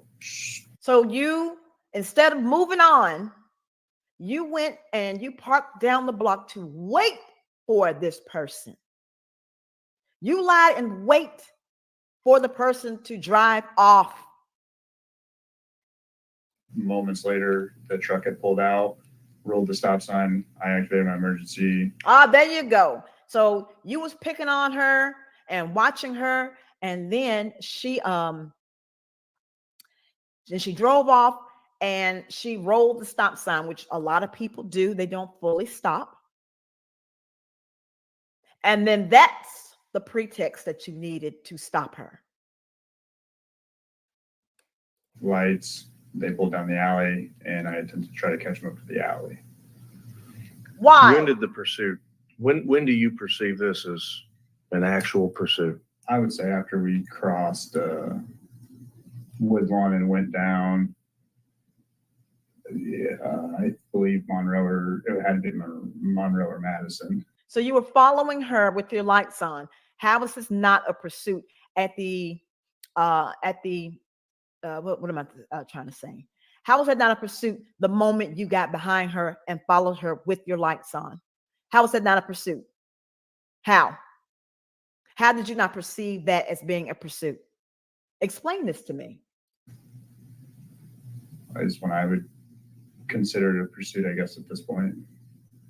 Because if we've already went a couple blocks after our conversation in that meeting, I would consider it a pursuit after we crossed Woodlawn. You don't believe it's a pursuit prior to? I personally wouldn't consider it a pursuit prior to. I guess in a sense, yes, it's a pursuit because they're not stopping in the alleyway. But I've had vehicles before drive a couple blocks before they're not going to stop too. So comes kind of a common thing nowadays. People take a little bit to stop. What was the stop for? It was initially just rolling the stop sign. It was a simple little traffic thing. I think my initial, what I was going to stop them for was the behavior in the vehicle was what originally caught my attention. So the reason why you stopped them, the actual reason, was their behavior in the vehicle, a non-crime. You wanted to stop them for that. So then you waited in order to, hopefully they would have a some sort of infraction, a driver's infraction. Then that was your quote unquote probable cause, or that was, your evidence that a crime was being committed. You waited, you lied and wait instead of going about your business. I just needed to wait for them to start the vehicle. See? You were going to stop them for just their behavior in the vehicle? No, I mean, I was going to wait for a traffic violation, but in my mind, There you go. that was the whole reason I was going to see what they were doing. It was just the reaction of the female in the truck. So I'm going to read this paragraph to you. I continued southbound to Short 11th Street. I parked my vehicle at North Madison and Short 11th Street facing north. I shut my lights off to watch the maroon truck. I observed a blue SUV pull up to the truck for approximately 50 seconds, then drive northbound. Approximately 10 seconds later, the maroon truck turned its lights and drove southbound to Short 11th. The truck came to a stop and failed to signal prior to turning. The truck turned its right turn signal on as it pulled into the intersection and Short 11th Street. I turned my lights on to pull behind the truck. At this time, I could not tell if there was a passenger to the truck due to its being dark outside. The truck turned right into an alley west of North Madison. I pulled behind the truck in the alley. The truck sped up, going approximately 25 to 35 miles per hour down the alley. The truck turned right out of the alley, failing to yield. I activated my emergency lights and attempted to catch up to the truck. Is that true and accurate? So activated my emergency light should have been as I turned into the alley. Okay. Because I think I approximately 20 feet into the alley is when I actually turned it on. So at this juncture, though, other than the activation of lights, you believe that's to be true and accurate? Yes. Okay. Yes. I guess where I'm sitting, you could kind of debate where I'm at, Really? but the nearest intersection is going to be North Madison Street. Because the closest thing I'm to is that alley, I believe. Pull that chair around.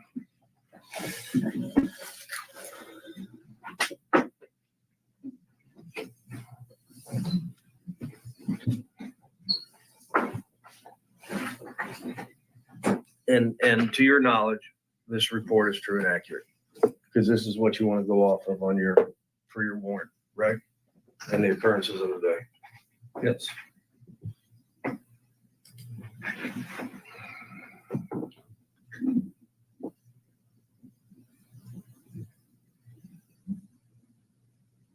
Parks to your left. I think that's part. Yeah.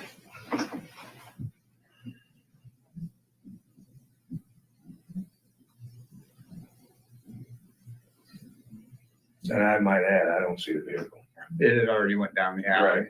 So it had already turned as I turned my headlights on. And then they're already out. How fast should I think I was going about 20. 100. She just took off on me.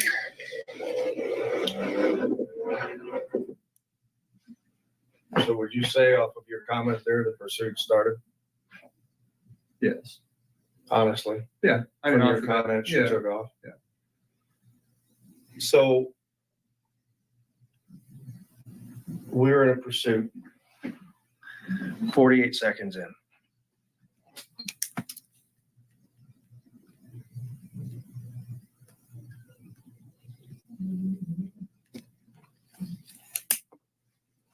And you stated this report's true and accurate. And the pursuit is 48 seconds in, right? Yes. That's when you verbalized it. So in all fairness, we can probably back that up. But we're gonna go off of verbalization. Okay. And you were on North Madison facing north-south of Short 11th. I was facing North Madison Street on Short 11th. So you're on North Madison. Facing North Madison's parked at that 11th, that little 11th Short Street. Okay. But I think that, so North Madison goes like this, then you get that, and then it goes, so I was on North Madison. Well, yeah. On North Madison, facing North Madison. But south of It's 131. 11. Yes, yes, I was sitting right at that intersection. Do you remember during our conversation down in the room, because you already acknowledged it, I'm gonna pull out my work phone.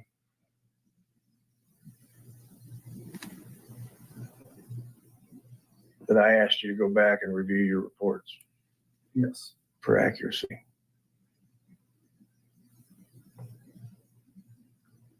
And the car was sitting at 415th North Madison that day. You look at that. Yes, because that was, I can't think of his name right now.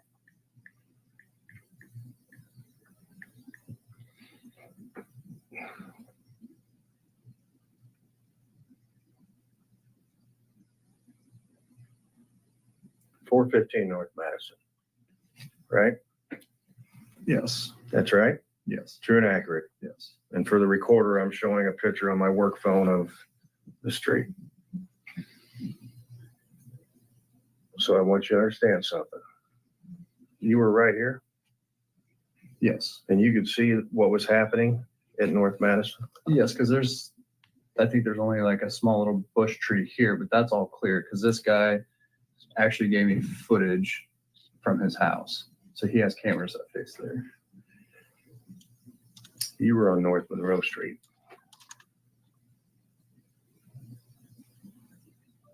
You were not on North Madison. Okay. I could swear I was on North Madison Street. Because it seemed when I sit in my squad car, that was pretty close to the stop sign that they rolled. Mhm.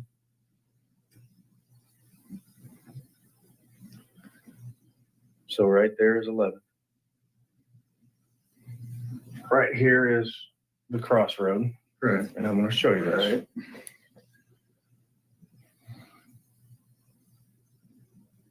There's the house you're watching. No, that's 416. That's it. Well, it doesn't look like that now, but yeah. Scooter. Let me take you down here. I want to show you something. Right there Yes. is North Madison, right? Right.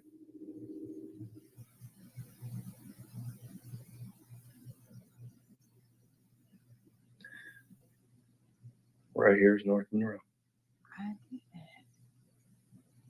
Right there's the park. Okay.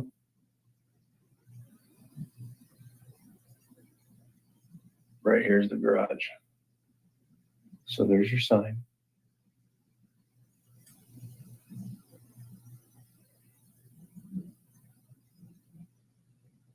There's a street. As you pull out. Okay. All right. There's your street right there. Park is to your left. We're gonna go down here. There's another street. Okay. So we're at the second street to your left. which is right there. That's North Madison. Now we're gonna go past the jog of North Madison. There's the jog of North Madison. There's your garage and the other street. That's the alley, correct? Yeah. So there's your other street. There's your alley. Okay.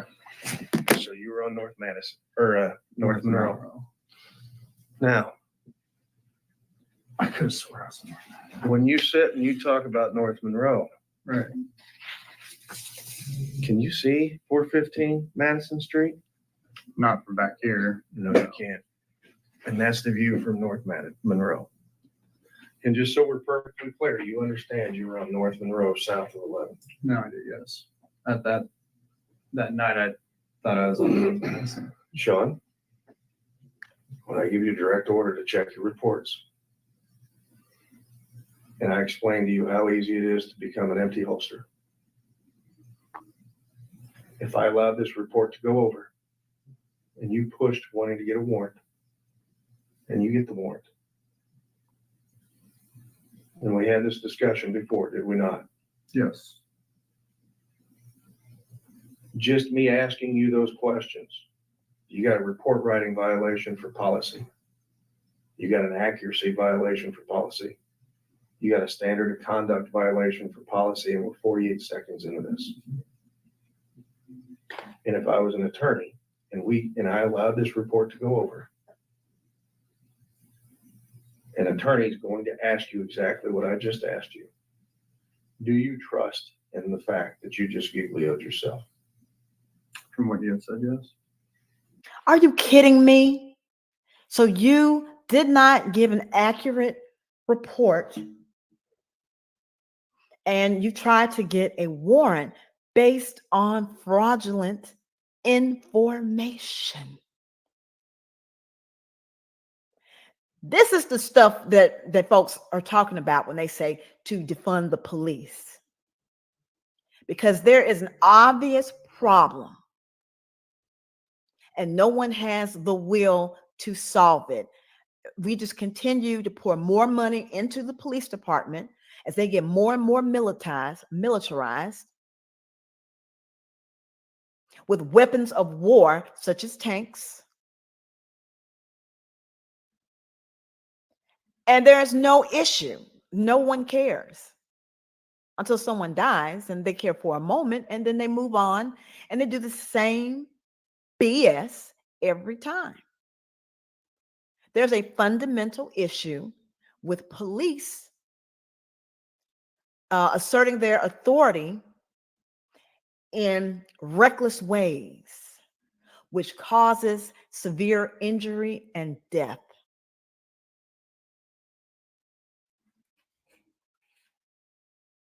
And we're not even done.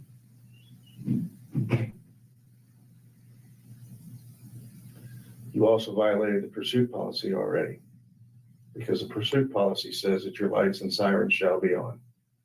Again, 48 seconds into this interaction.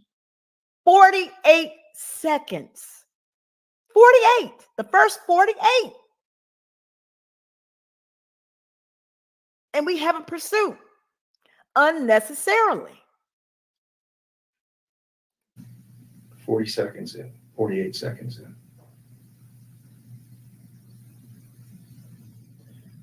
7 months on, how are you still employed by us? Hello? So they asked the question, 7 months in, he's still in his probationary period. How are you still employed by us? Here's my question. If we have all of these policy violations, how did you not fire him on the spot for said policy violations? Let's continue. I don't know. Sean, do you understand what I am saying? Nope. Yes, I do, sir. Lies. And I've had this conversation with you before.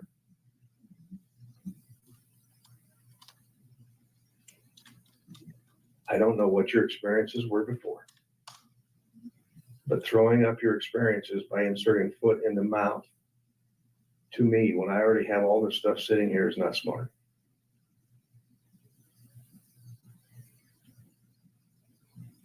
I need to ensure that when you go back on the road, we have never had a deputy good-lived. We have never had a problem with our state's attorney on integrity. Sean, I'm telling you right now, I like you. We had this conversation. I told you in that meeting, review all your reports, make sure they're right. I'm not going to talk about the pursuit. We'll do that officially. Here we are.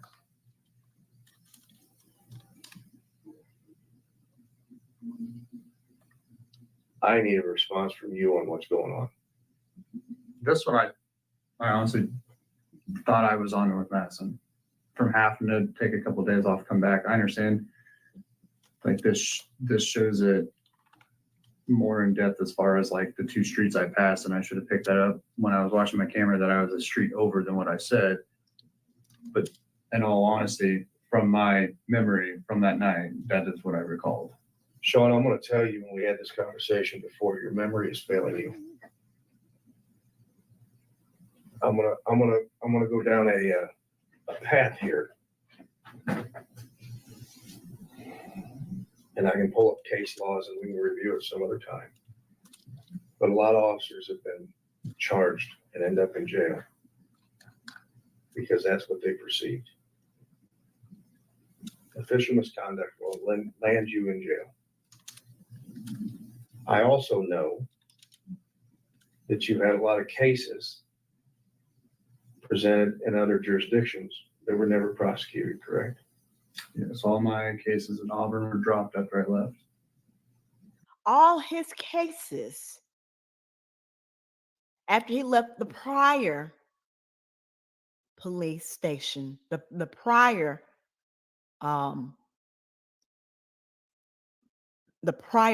police jurisdiction, he was there and he filed more or initially filed fraudulent reports that were not pursued. And as soon as he left, all his reports were dismissed.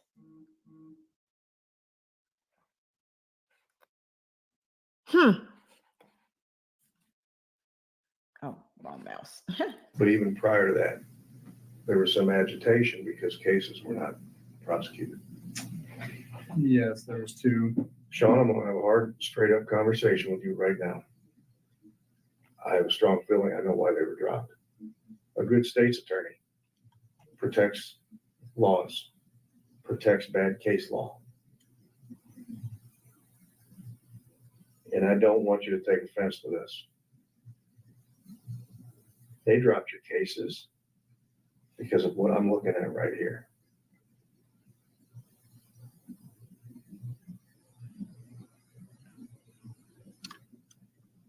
We dropped cases with very good crim pad officers to keep them from being prosecuted and quite frankly, to keep our program from having issues. We would boot them from the program and then we would boot them from the agency. Because if we can't trust what you say and what you see, we can't have you in our uniform. So when I sat there a month or so ago, and I said, we need to have accuracy. And you said, well, I never, as I recall, tell me if I'm wrong, I never knew that we could review tapes. And I said, absolutely, you have to. And I even made the comment that your memory is failing you. Others will say you have no integrity and you're lying to get to that traffic stop. So basically, they're saying that you have no integrity and you lied in order to stop this woman. You lied. You're a person of low moral character. Why do we keep putting and making excuses for people with low moral character? Like, how is this possible that we live in a world where we make excuses and validate individuals who are selfish, narcissistic, liars, criminals, and put them on a pedestal to say that they were sent here by the divine? A person with low moral character. And to be honest with you, the police and our leaders in government, our pastors, should be held to the highest standard of behavior and morality. They deserve the strictest scrutiny possible because lives are at stake when the police come to the scene. When the politicians make laws that affect people's lives in a negative way, and we cheer for it. When pastors decide that their religious affiliation, their whatever they think about their religious beliefs, and they feel the necessity to enforce that upon other people, all the while doing all of the crooked shit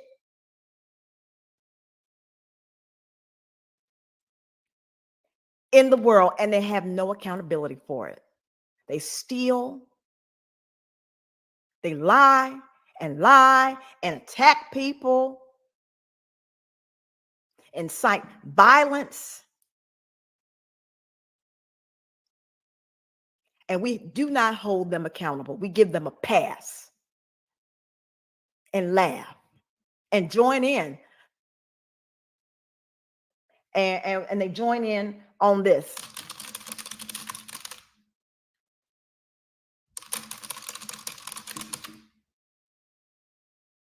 That's what they do. They join in on social media. They say all type of retarded shit on social media.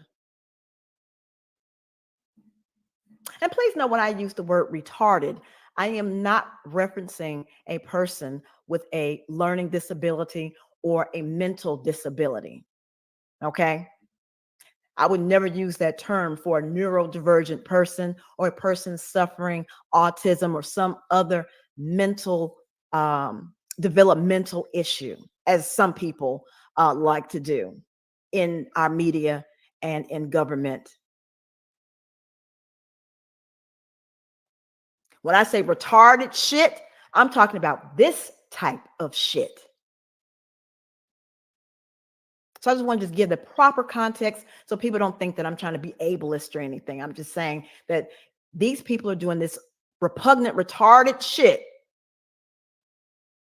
and expecting us all to go for it without taking any accountability personally, morally, and legally. They take no accountability. Let's continue. And I have told you that I have zero tolerance for stretching the law, because when you have officers that stretch the law, they will get caught, they will get prosecuted, and they will handcuff the rest of law enforcement in this state and this nation behind the back. I also know for a fact that you and I have had a conversation, and I said sometimes you just got to let them go. Is that true? Yes. I'm calling you on your integrity. How does that make you feel? Learning from it. Are you angry with me for it? Do you understand it? Yes. I don't get angry with this because, one, I have no experience. before I came here, I had no experience. 2, I wasn't allowed to do this right here. I was not allowed to review my videos. This is termination. Now I have to go. Now, you heard what he said. This is termination. Yeah, it's egregious. And yes, it's termination. But here's the rub. You don't terminate him, though. You say this on video, you record this, and you say this is termination, yet you don't terminate him. You violated rules and regulations. And you are a liar with low character. And you don't terminate them. When there are people, regular, hardworking people that may make a simple mistake and they get terminated for 1,000 times less. 1,000 times less.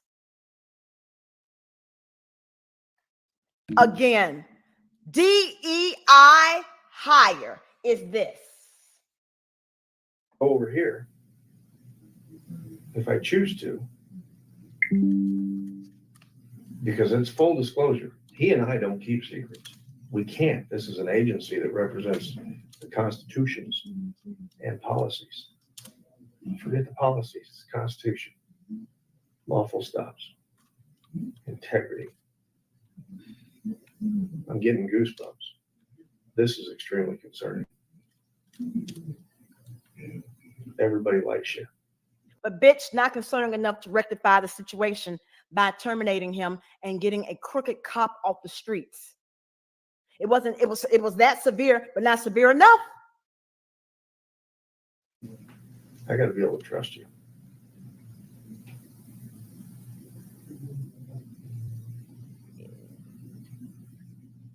Was this a purposefully done lie?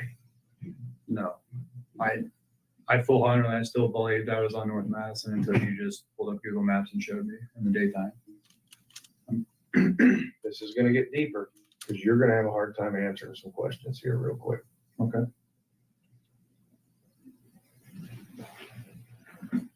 And do you understand? Because I've been in these conversations with people, but I wasn't the lead. This isn't how most of these conversations go in other places.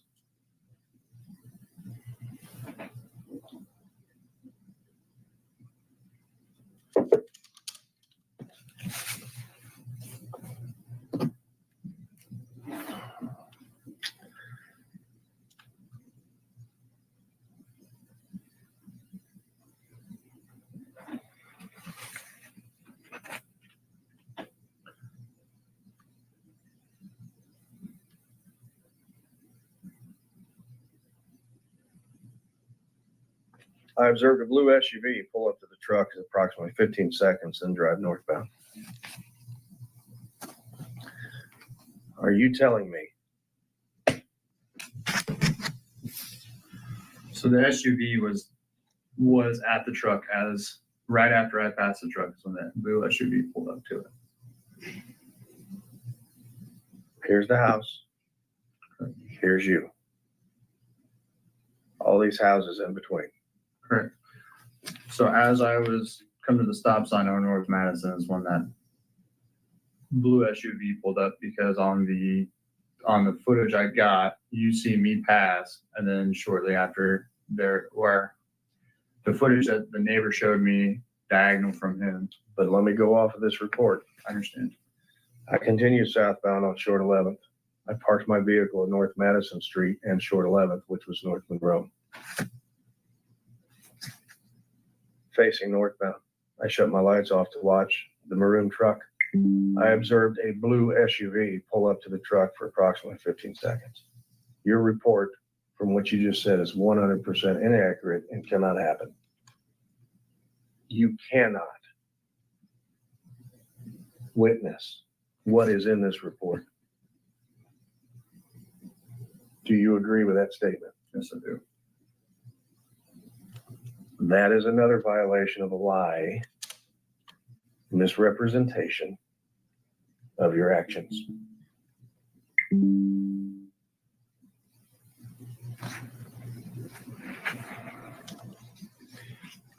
you wonder where a report is and why it hasn't been sent over, there's a reason. I honestly didn't know where this report. I saw it was approved. After that, I don't know where it. It isn't sent over. Okay. I put a hold on it. So this means that they knew that his report was inaccurate and they held on to it in order to avoid criminal liability.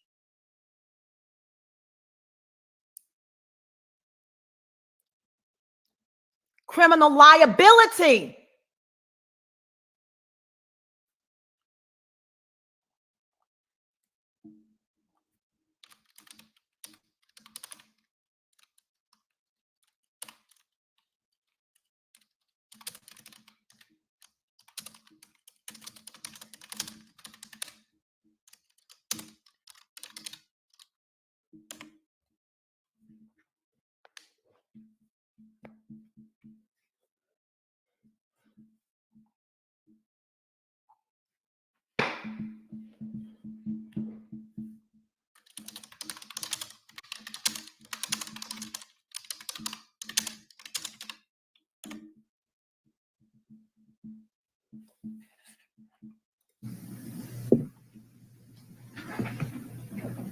That is official misconduct. Official misconduct. Official misconduct.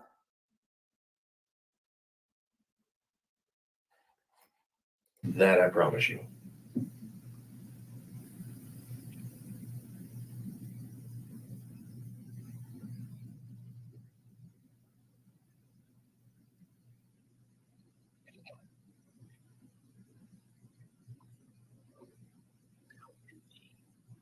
If it was sent over.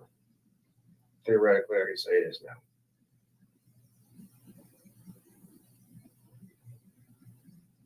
The sheriff and I will not tolerate lying and deception. Nor should we or the county or the state or law enforcement partners. And you understand this. Yes, I do.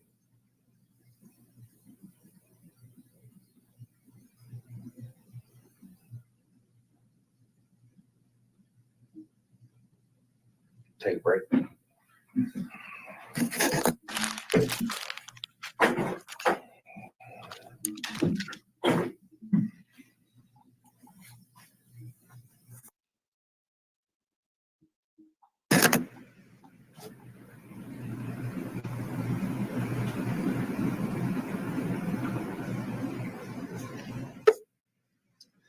By pursuit policy, I'm gonna get you a copy. Hang on, let me do this. It is 11:24 a.m. and present once again. Deputy Sean Grayson. And Nate Miller, Chief Deputy, and we're in Chief Deputy's office. And the date is 11/9 of 2022. 9 of 2022.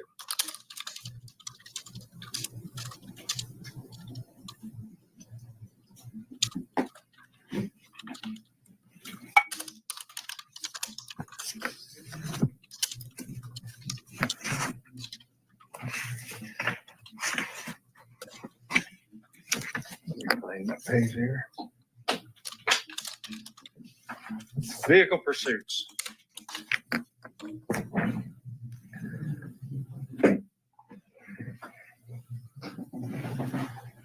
Under 36.1, vehicle pursuits, if you go down 1, 2, 3, 4, 5 sentences, vehicle pursuits require deputies to exhibit high degree of common sense, sound judgment.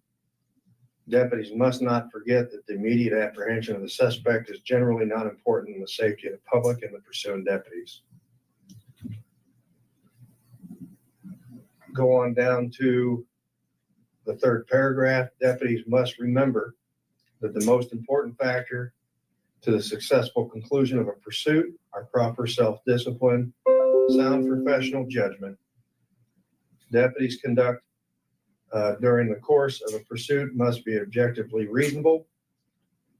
That is what a reasonable deputy would do under the circumstances. An unreasonable individual's desire to apprehend a fleeing suspect at all costs has no place in professional law enforcement. And once again, you were familiar with this policy prior to the incident that we're reviewing today that led to the crash with the deer. Yes. Vehicle pursuit defined an active attempt by a peace officer in an authorized emergency vehicle to apprehend an actual or suspect law violator who is attempting to avoid apprehension through evasive tactics. And you agreed that the pursuit, according to that in the video, started at approximately 48 seconds in, Yes. because he was actively trying to evade.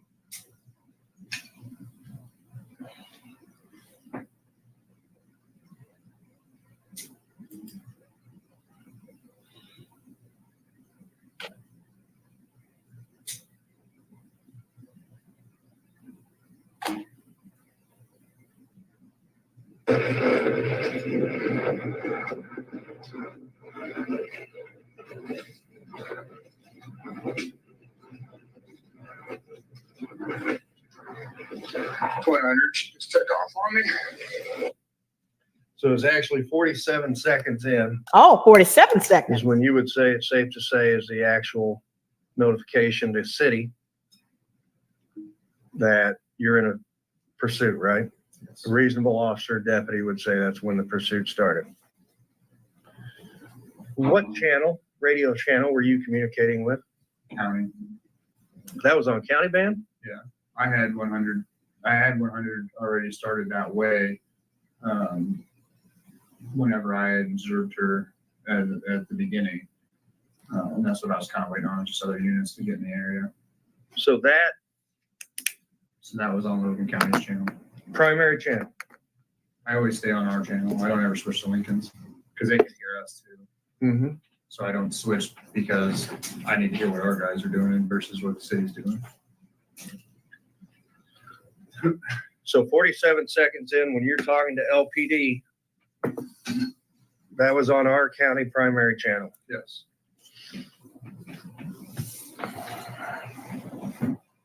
49 seconds prior to this. So pull back to the reason for stop. You put in your report, truck turned right. Off North Madison. They were leaving, I can't think of his, who owns the house where Gage Fletcher was caught? You remember? I can't think off the top, Gary something. So they were leaving Gary's house. They were just parked just south of Gary's house. They come down, they roll that stop sign and then take a right on Short 11th and then cut right down the alley. So what was the reason for the stop though? The rolling of the stop sign, the no turn signal. So I had a couple violations just right there. And when you observed those, you were on North Monroe, south of 11th, right? Yeah, well, I'm parked right at the intersection of South or 11th and North Monroe. So I'm right there at the edge. Where this picture is, I'm further up. So I'm actually I'm actually parked like right next to the street intersection. Right. Right by the stop sign. Yes. Actually right at the stop sign. So in all fairness, because you don't have the report in front of you and you can look at it at any time. I just reviewed it a little bit, just kind of have an idea of what I was talking about. The truck came to a stop and failed to signal prior to turning. So it didn't roll the stop sign, according to this report. Right. It came to a stop and failed to signal prior to turning. The truck turned its right turn signal on as it pulled into the intersection. My main PC was the turn signal because that one's easy. Stop signs, I think you can argue, but the turn signal you can't argue. So I'm going to argue this with you. I'm going to challenge you on this, not argue. I'm going to challenge you with this. You're sitting on North Monroe, and he's on South Madison, North Madison, southbound at 11. Yes. And you could see from that distance of his pickup truck that his turn signal was up, not on. So you can see, so if you're parked right at the 11th and North Monroe, you can see them come to that stop sign. You can see the front of their vehicle, and he had no front turn signal on. Because out my driver's side window, I can actually look straight down 11. Right. Absolutely. But that car's on an angle about a block and a half away from you. Just by how you're sitting, right? Right. They're here, you're here, Yes. and there's about a block and a half in between because of the way the streets jog. There's a park in another street, and that's Madison. And you could tell that that vehicle didn't signal. But yes. Because even after he went by me, even if you're looking at the end of at the tailgate of his truck, he still doesn't have a turn signal on. Most cars, after they turn, their turn signal is still on. So the front of it didn't have a turn signal on, and it didn't have the back. Well, it says in the report, the truck turned its right turn signal on as it pulled into the intersection. So what leads me to cause these questions is, how do we know that the turn signal wasn't on? Because when he turned, obviously when that car's turning and you're sitting over here, if I'm reading this correctly, and I'm sure I am, as he turned west, you identified the turn signal on.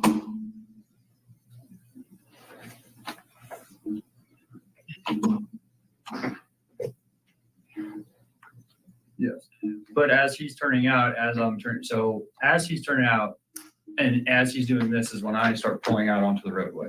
So I'm actually behind him at this point. So I can see that the turn signal just got activated. Because by the time I made it onto the roadway, like full parallel with like behind him, he had already flipped down the alley real quick. And that's why you see me stop at the alley, because I can't tell if he went to the next street over or if he actually took the alley. So I was trying to see his taillights. Fair enough.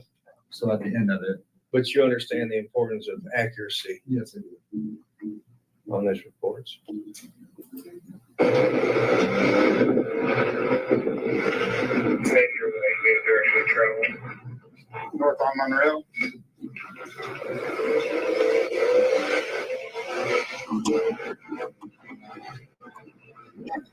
Taking a right on Keokuk.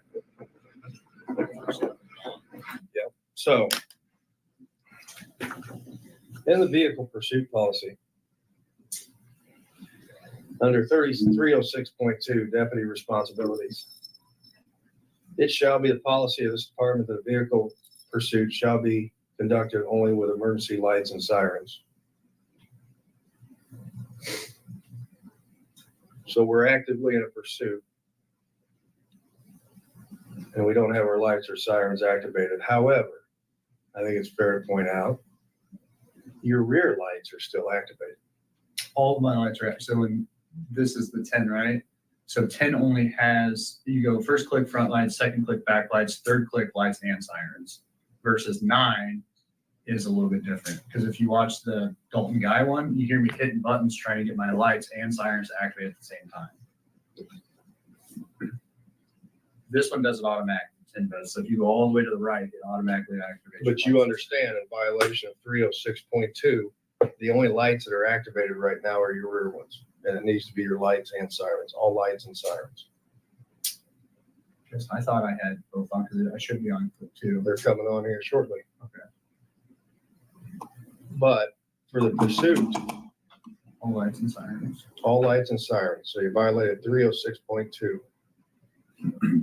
And while we're here, and it goes throughout the course of this investigation or this traffic stop. And you are saying that you're on county ban. Yes. I believe 100 switched over to our county band. But I have the scan on both my portable and my car radio.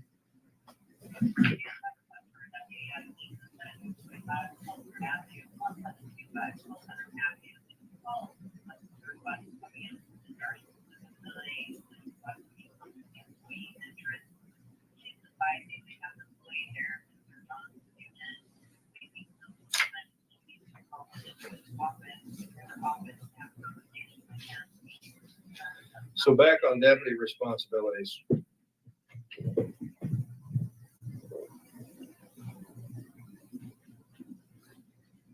The deputy who's in the lead of this provides the driver, the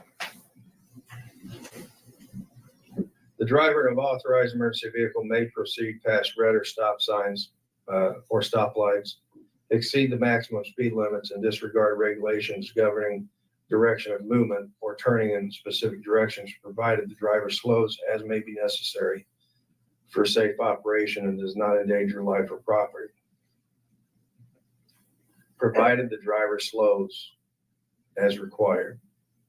So the policy of a pursuit, and you'll see this also in our training last week, even though we can proceed through stop signs, stop lights, what have you, we are still required to slow and clear the roadway. Through the course of this stop or this pursuit, you did not slow and use due caution. Do you agree with that? Yes. So that there is another violation of the pursuit policy.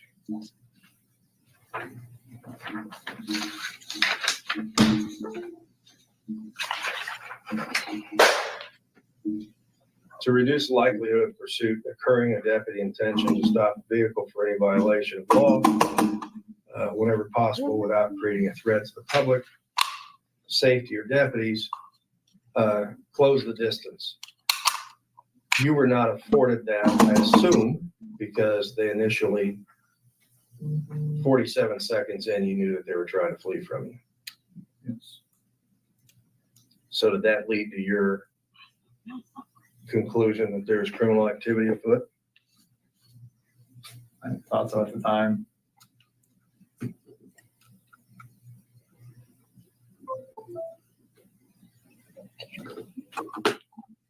Upon approaching an intersection controlled by traffic signals or signs or any other location at which there is an increased likelihood of collision, the driver pursuing vehicle shall reduce the vehicle speed so as to avoid a collision and another vehicle or pedestrian. Once again, it tells you that as you approach intersections, you need to slow. Pursuing deputies are expected to maintain complete control of their vehicles at all times.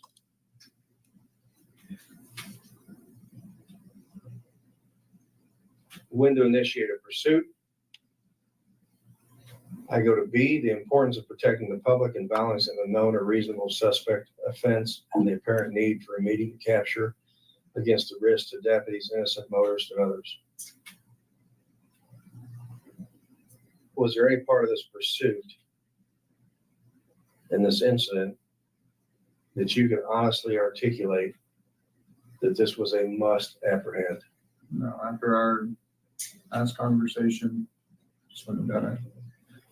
The identity of the suspects has been verified, and there's comparatively minimal risk in allowing the suspects to apprehend at a later date. Did you have the 28 to the truck?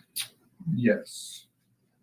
Did you anticipate that it was Larry Lingo, at least part of that? It was his truck, I knew. But I'd only seen a few off this time. So is it reasonable to say under D that this should not have happened because you had knowledge of who owned the vehicle? So why did we get into this pursuit? It's a dumb mistake. Pursuing deputies' familiarity with an area of the pursuit, the quality of radio communication between the pursuing units and telecommunicators, and the driving capabilities of the pursuing deputies under the condition of pursuit. How was your familiarity with the area? Not good. I don't know Grant Lincoln. How was your communication with telecommunications? Yeah, I was off on the street signs twice. I will tell you through the course of this, there was not one time that you, while you were within the city limits, other than Postville Drive, and we'll get to it, not at one time did you do proper protocol of radio telecommunicators. And by this pursuit policy, you have to be communicating with the telecommunicators and relaying information as it progresses. speeds, direction, location, amount of traffic, right? Yes. At no time during this entire video did Logan Dispatch ever get involved, which is also a violation of the pursuing deputy. You went directly to surrounding officers and not once declared pursuit and interacted with telecommunications. Do you understand that's a violation of pursuit policy? Yes, I do.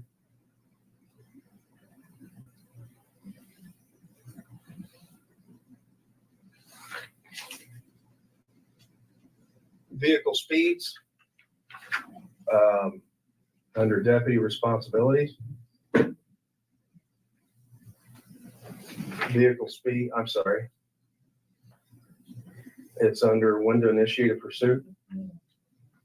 On I, vehicle speeds play a role all the time, correct? Yes. And other persons in or on the pursuit vehicle. Passengers, co-defenders, what have you. Did you even know if there was a second person in this vehicle?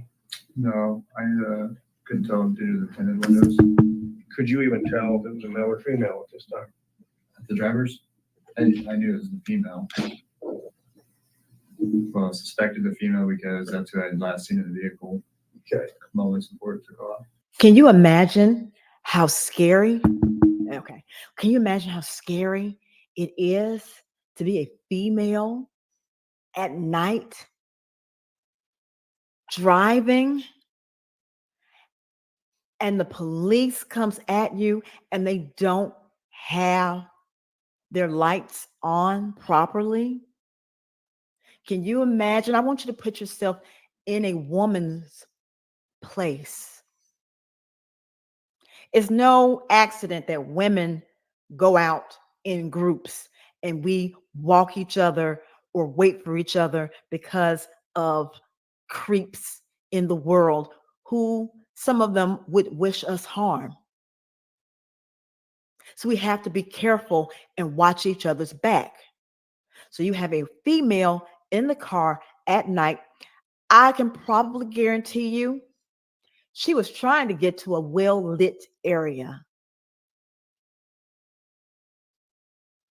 I could almost guarantee that's what's going on here, that she was trying to get to a well-lit area because most of us know that you don't want to be pulled over on the side of the road in a pitch black area.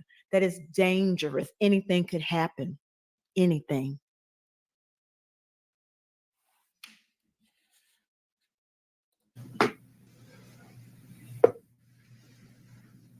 Prior to it leaving, you knew it was a female. Yes. So that would be a good place to start when you start doing an investigation at a later date on who did this, right?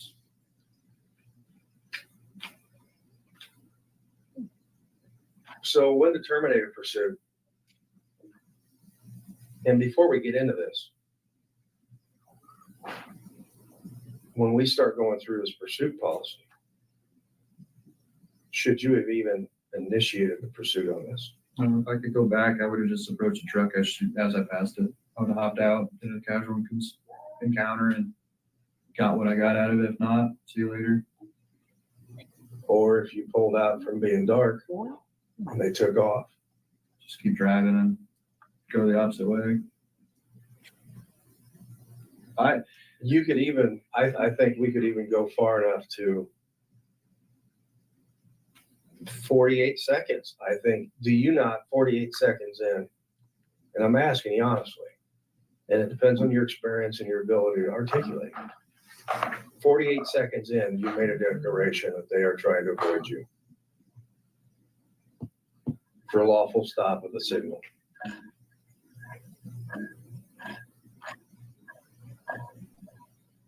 Prior to even hitting Woodlawn, is that not articulable to come back and do later for evading? If I could go back, I would have, as soon as it went down the alley, I would have terminated and went the other way. Just come back for an interview later on, try to find the truck. There you go.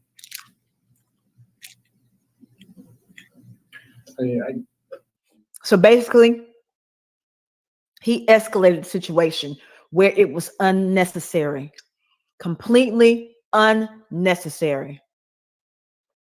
He could have taken information and did a follow-up interview or whatever. But the fact that he initiated a high-speed chase because of not her actions, because of him.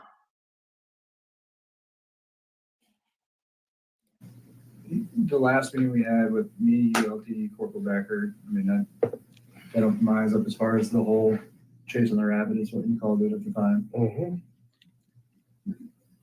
We're very fortunate nobody got hurt on this besides yourself, and was a minimal hurt compared to what it could have been.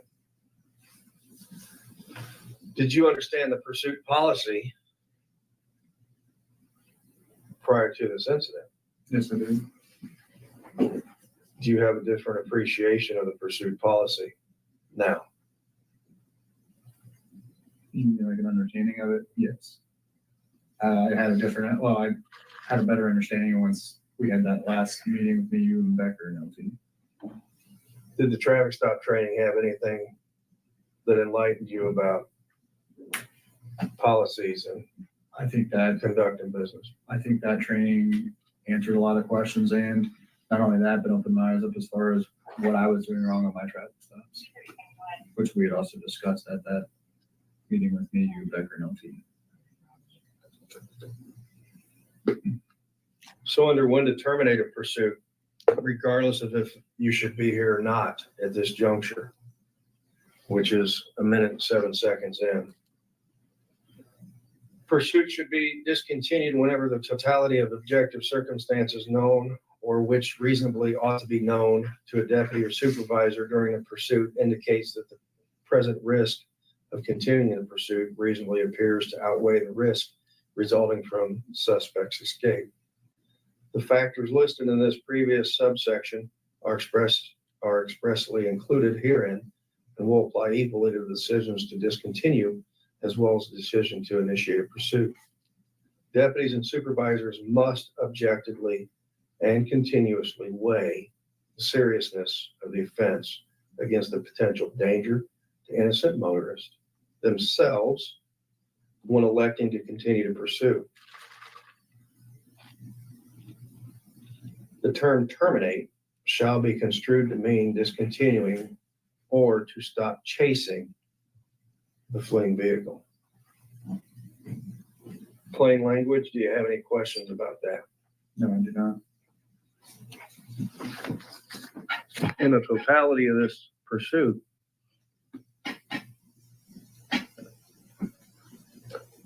was sound judgment used? Nope.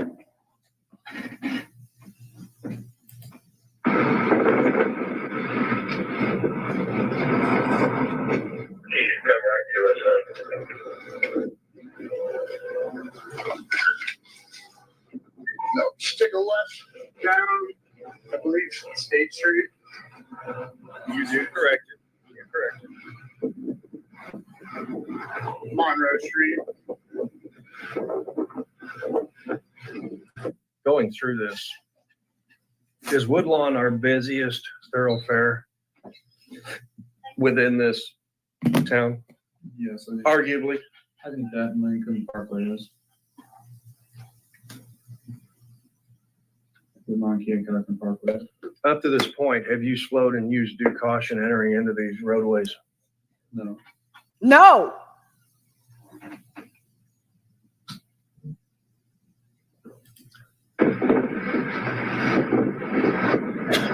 Left on the 2nd Street. 21st Street. There's your lights and sirens. Right into 2nd Street, she's taking out right. So while you're going through these intersections, I'd like to point out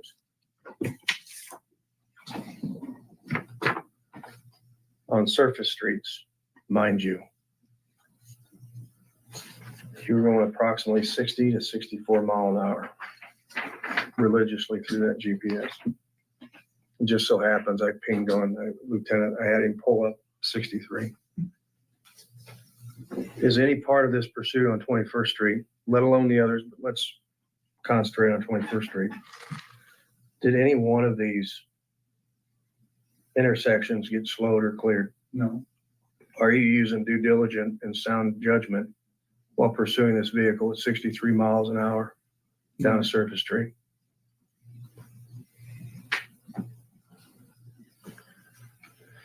And at approximately minute and 46 seconds in is when you actually complied with the lights and siren part of this.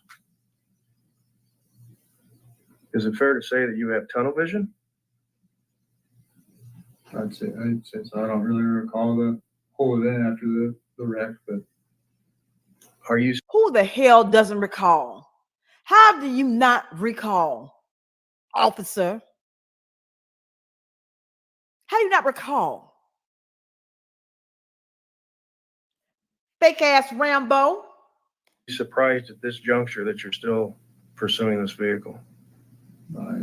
yes, I should have terminated a long time ago. Oh, I should have terminated on 11th Street. Do you realize, even though you have a supervisor on, with you not following the communication requirements of a pursuit, and you not using dispatch and talking about your speeds, the only thing that you're articulating is street locations, which 50% of the time are wrong-ish. wow. Were you doing that to hopefully continue the pursuit so that your supervisor on duty did not understand the speeds and the recklessness in which this was conducted? Keep in mind that the typical speed limit on a regular street is like somewhere between 30 and 45 miles an hour. Some places are 50, 55, but you were going in excess of that. How many times have we been pulled over by these numbnuts for going 5 or 10 miles over the speed limit? And he decides to drive well in excess of that 30, 45 range at 60 miles an hour on a surface street, meaning there are potentially pedestrians and other vehicles there. And then plus, you're not giving dispatch any information outside of incorrect streets. Again, that is sus to me. That's very suspect to me. Because if you are not documenting, dotting your I's and crossing your T's, you are lying. No, I didn't try to hide this from him. I Lie. caught when I said 2nd Street, I saw the 2 and I didn't catch the 1 after it. So Oh, okay. I didn't realize I was on 21st until later down this road. Right. But in my head at the time after I said 2nd Street, it makes sense because I know 2nd Street's on the south end of town. Towards the south end.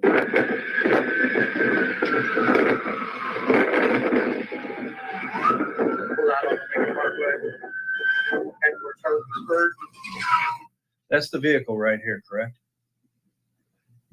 I believe it was because this is where I think that they went right over well, straight ahead where that, because I had never seen them turn. Like their taillights never went right. It just went straight. I will tell you that we went out afterwards and they never did go through the ditch. Okay.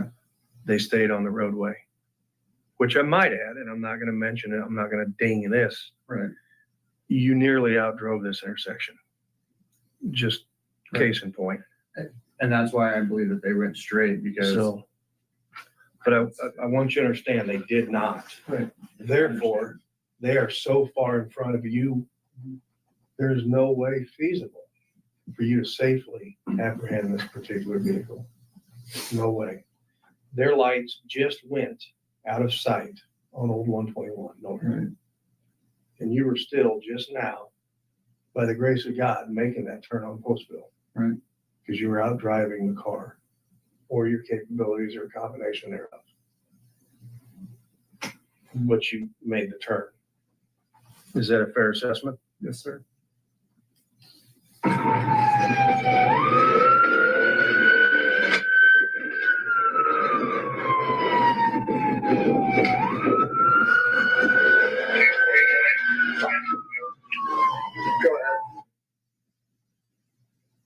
Let me ask you something. The vehicle is nearly out of sight up here on Old 121, and you're still on Postville or Business 66. Yes. I want to draw your attention to this comment when the corporal radios you. Go ahead.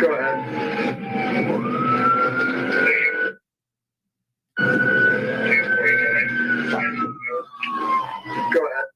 So why, when the corporal radioed you, was your first response before you activated the mic to say fuck?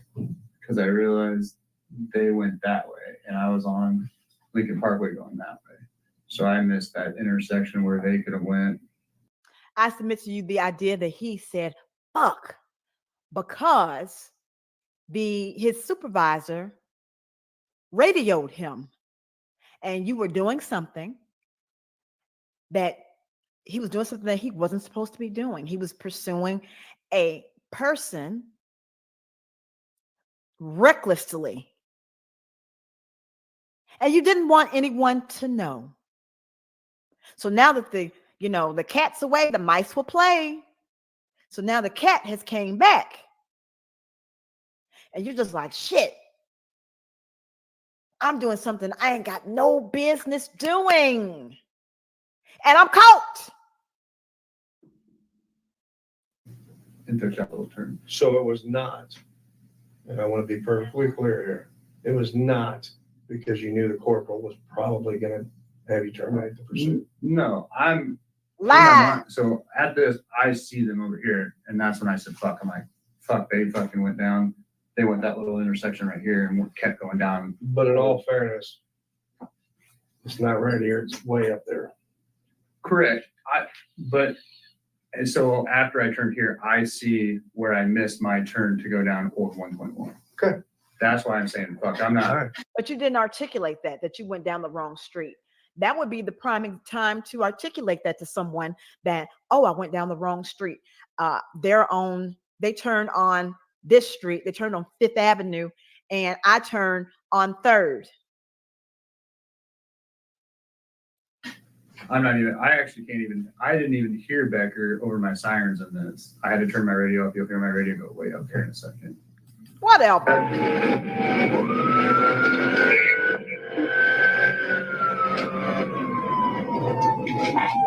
I can't hear you. What'd you say? I'm about to terminate. So when he has to ask, are you pursuing? It's the failed communication between dispatch. Extremely miserably failed communication because you also have to radio in Logan 249. I'm in a pursuit for what the violation is. And if you follow those protocols, policies, do you think this would have even made it 3 blocks when you say I'm pursuing for failure to signal? No, I don't think we made it down the alley. And when you say those things, you're saying it out loud. We are not ever going to tolerate cowboys, and we've talked about that. We don't want cowboys, and we can't decide to purge pertinent information because that is yet another policy violation. I can't even count the amount of policy violations this ass clown has committed. I can't even count them all. I've lost track.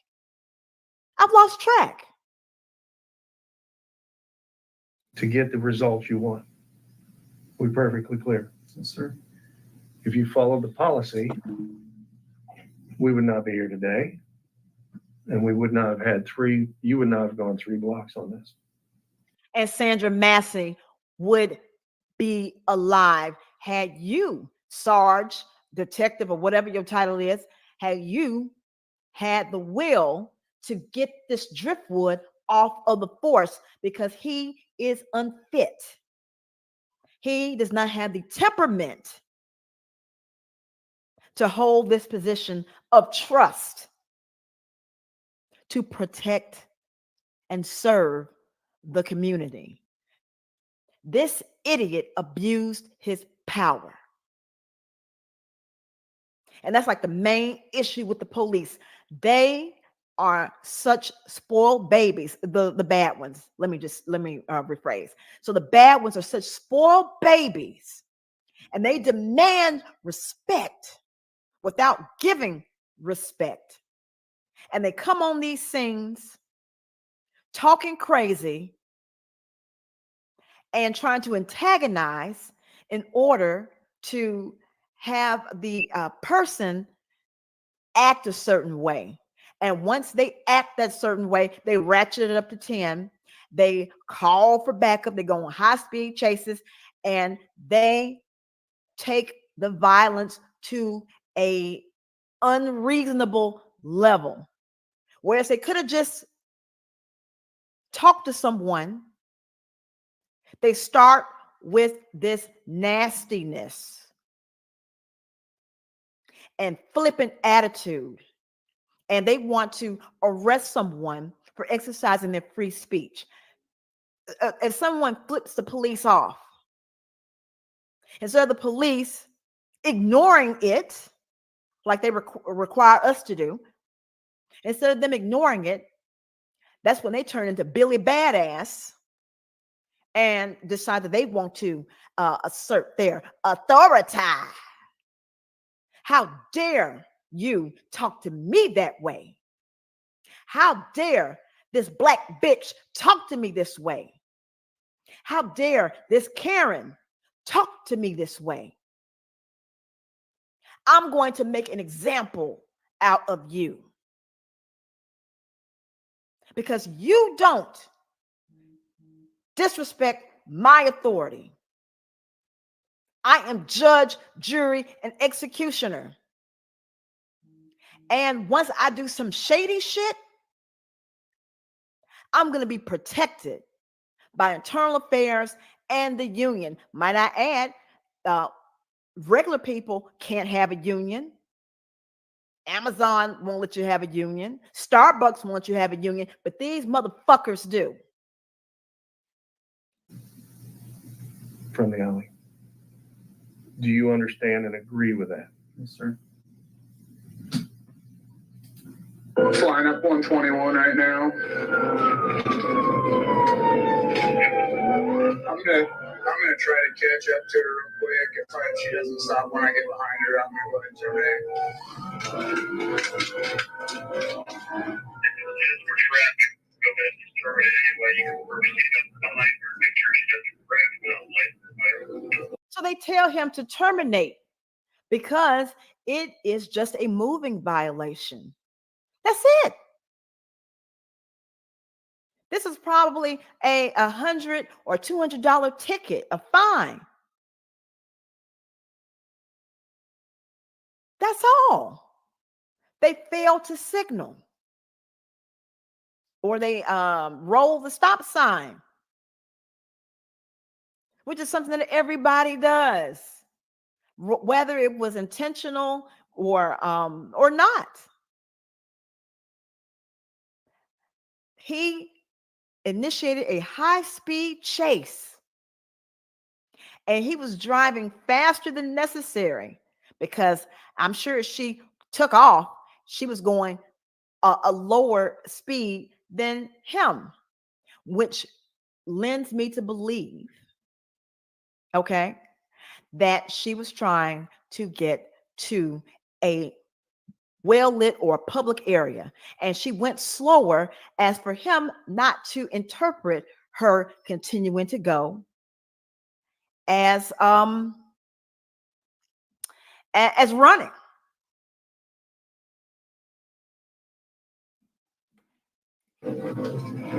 Said we're terminating license orange now.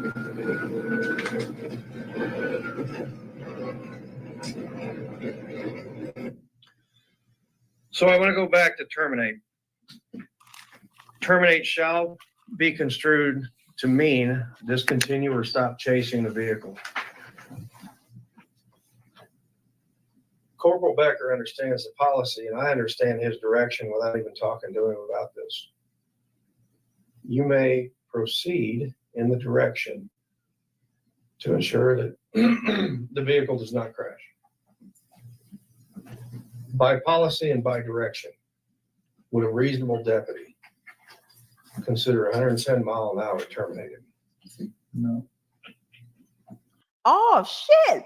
So he was going 110 miles an hour. So we went from 60 something to 110. Wow. For running a stop sign. Wow. So did you violate, once again, the pursuit policy? Yes. Did you understand his direction of what terminate meant? Yes. Did you violate a direct order Yes. from a supervisor about termination? Yes, I did. Wow. Would you consider this you still actively involved in a pursuit? Yes. Okay. Just prior to striking that deer, Okay, he struck a deer. He struck a deer while he was going 110 miles per hour. you were going 110 mile an hour. And because you violated almost every subsection and section of the pursuit policy, we're sitting here today. Partially here today for this. And I also remember a comment that I want to bring back to you.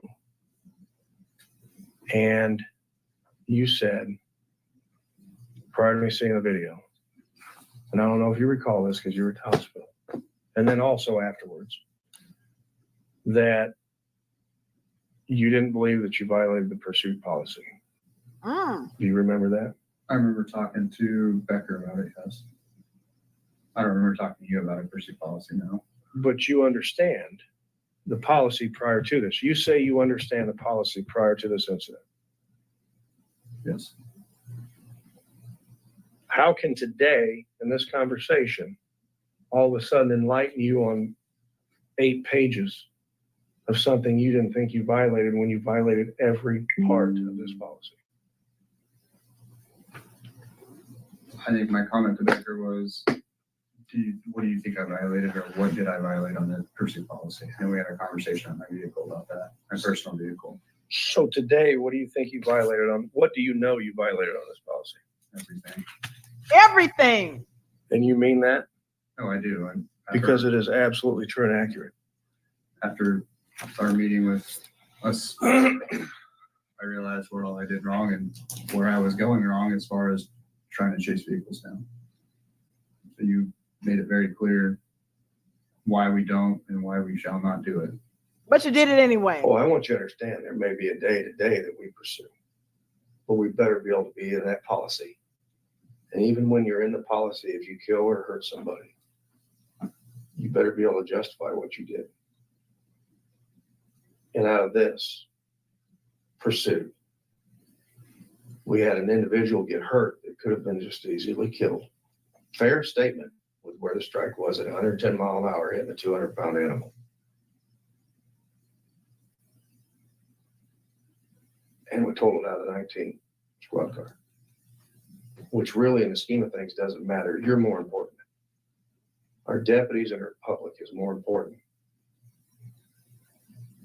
And I know by following up on this report, as far as investigations go for a 3-year deputy or a 3-year officer, and we won't get into it today because that's not the purpose. There are some things you can do on the follow-up that I think would have worked out better for you as far as statements. Right. But for a 3-year deputy, I will say the follow-up without experience, and I don't mean that as a slam, is better than most. But there are certain things that if you ever wanted to talk to the lieutenant or sergeants or investigations about techniques, I know he had made a comment about some of it, as far as bringing him in here, getting him to sit down, having it on audio and video recording was mentioned. Or even in your squad car with video camera on. Take them out of their element. You had the supposed driver, which I personally don't think you'd ever be able to articulate enough on the stand. That's just me. Because I don't like eating crow. You had her at the point. So he's saying, I have put myself and my reputation on the line for you. Even though you have violated all of these rules and policies, I have bent over backwards to protect you. And you are making me look stupid right now. And I don't like to look stupid. I don't like my credibility ruined because of your dumb ass. That's what he's saying. If you had her in your environment, personally, I think you had her. If she was the person, or at least she would give up what was there. I think if she would have came here like I should have done, I think she would have broke here, and I think she would have admitted everything. But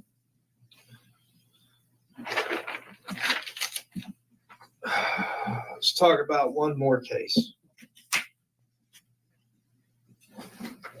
And I don't have a report. That's okay. Let's talk about that DUI pursuit with Dalton Guy. Specifically.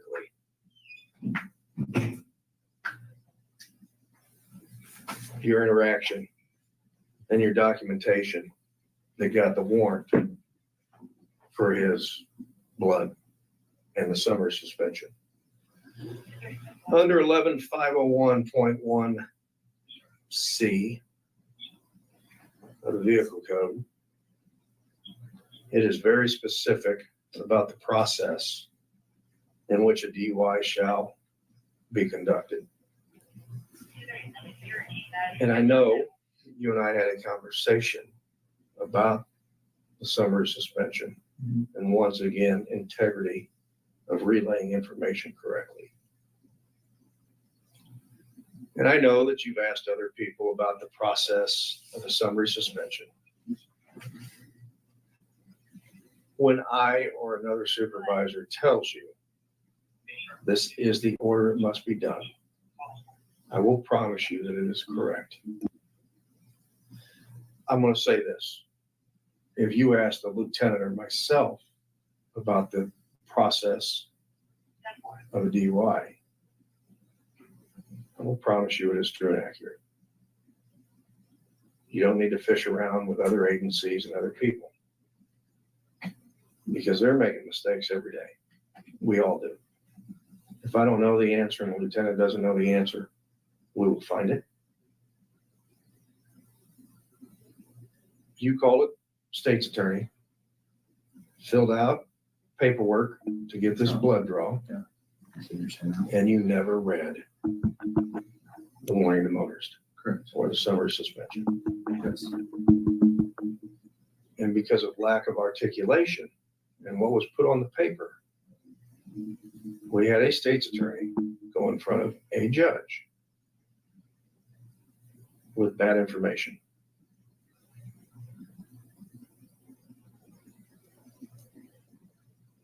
That cannot happen.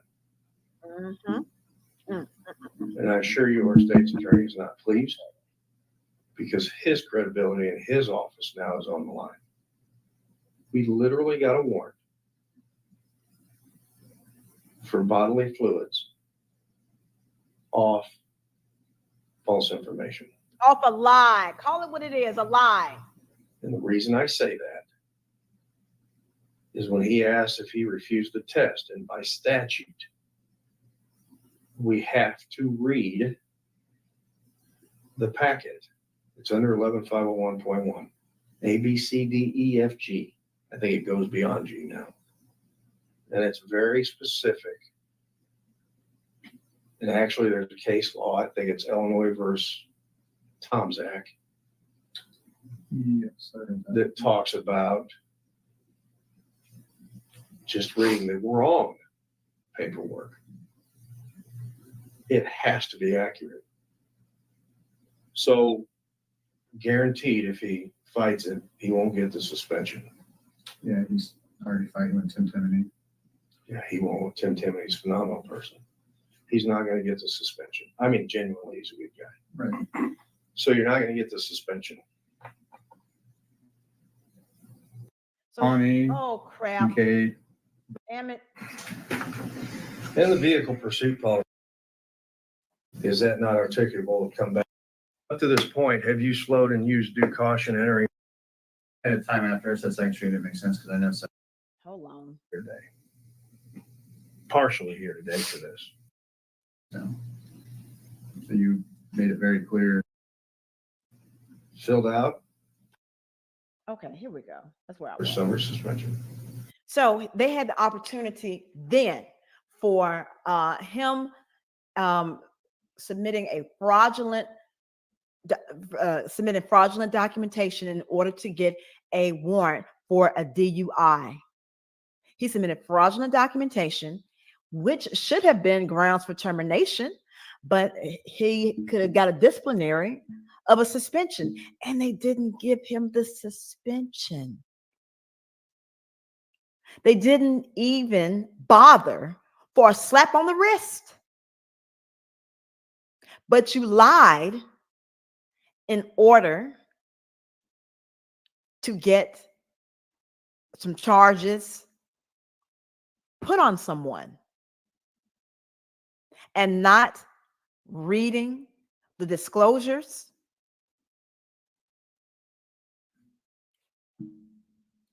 Brad just asked if he refused all tests, and I said yes. He stated he's refusing all tests and that he wants a lawyer or to get a warrant is what I said to Brad.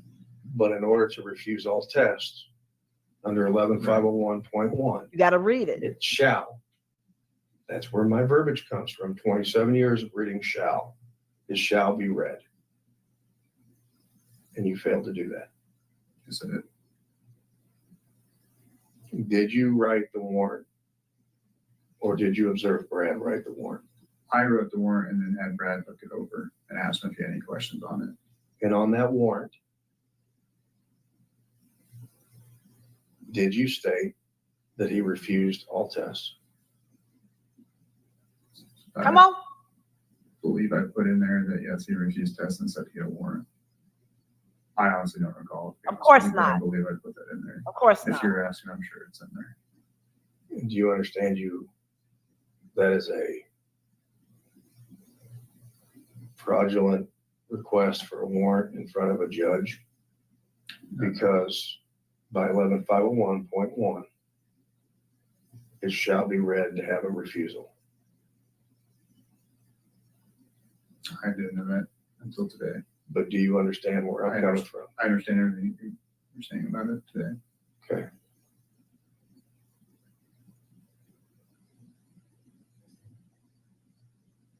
Lieutenant, do you have any comments? My only comment on that one would be specifically the implications of all parties involved. Every person along that path has some sort of culpability, even if they're held without recourse in the system, civilly or criminally. There's still that personal integrity, right? So you have politicians today running for office that said they want to give police immunity from prosecution, immunity from accountability, so they can get away with doing this type of fuckery. Not following policy, violating the law, injuring people, being reckless, killing people. And now they want to take away the only thing, barely, that holds them accountable. And we have to have a camera or a camera phone in order to prove that there was excessive force being used.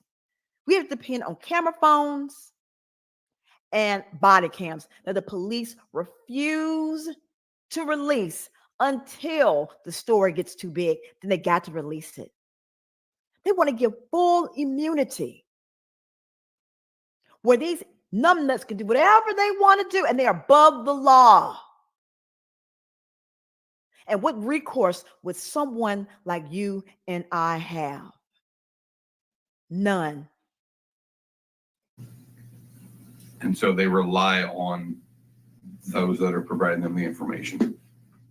And so in that regard, you have to understand that every step that you take, there's someone else walking along with you. Maybe not physically next to you, but there's someone else walking along with you. And you got to keep that in mind every time, everything you do. Okay.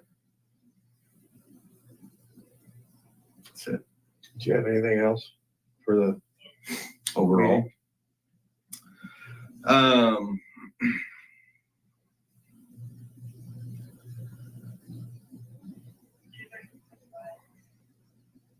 Not generally. More generally, I'm sorry. Not specifically. More generally.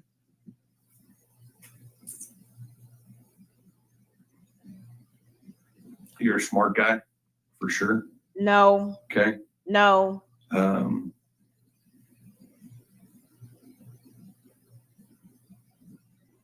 But sometimes that can be equally dangerous as it is beneficial. And the only person that can keep that in check is you. Okay. We can talk about it, but you're the one that controls it. Okay. We can guide you, we can mentor you, we can provide you documentation or training or whatever. But the only person that gets to put it in play in context is you, right? You make the choice whether to do it or not do it, use it or not use it. And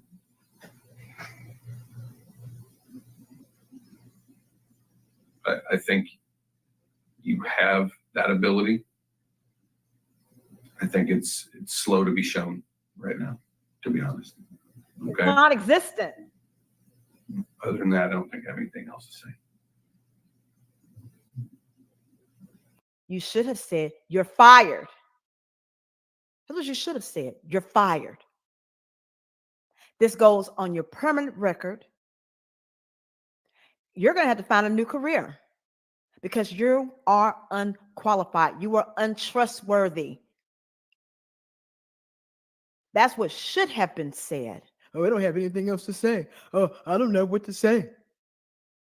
This is, termination. However, I'm not going to do anything.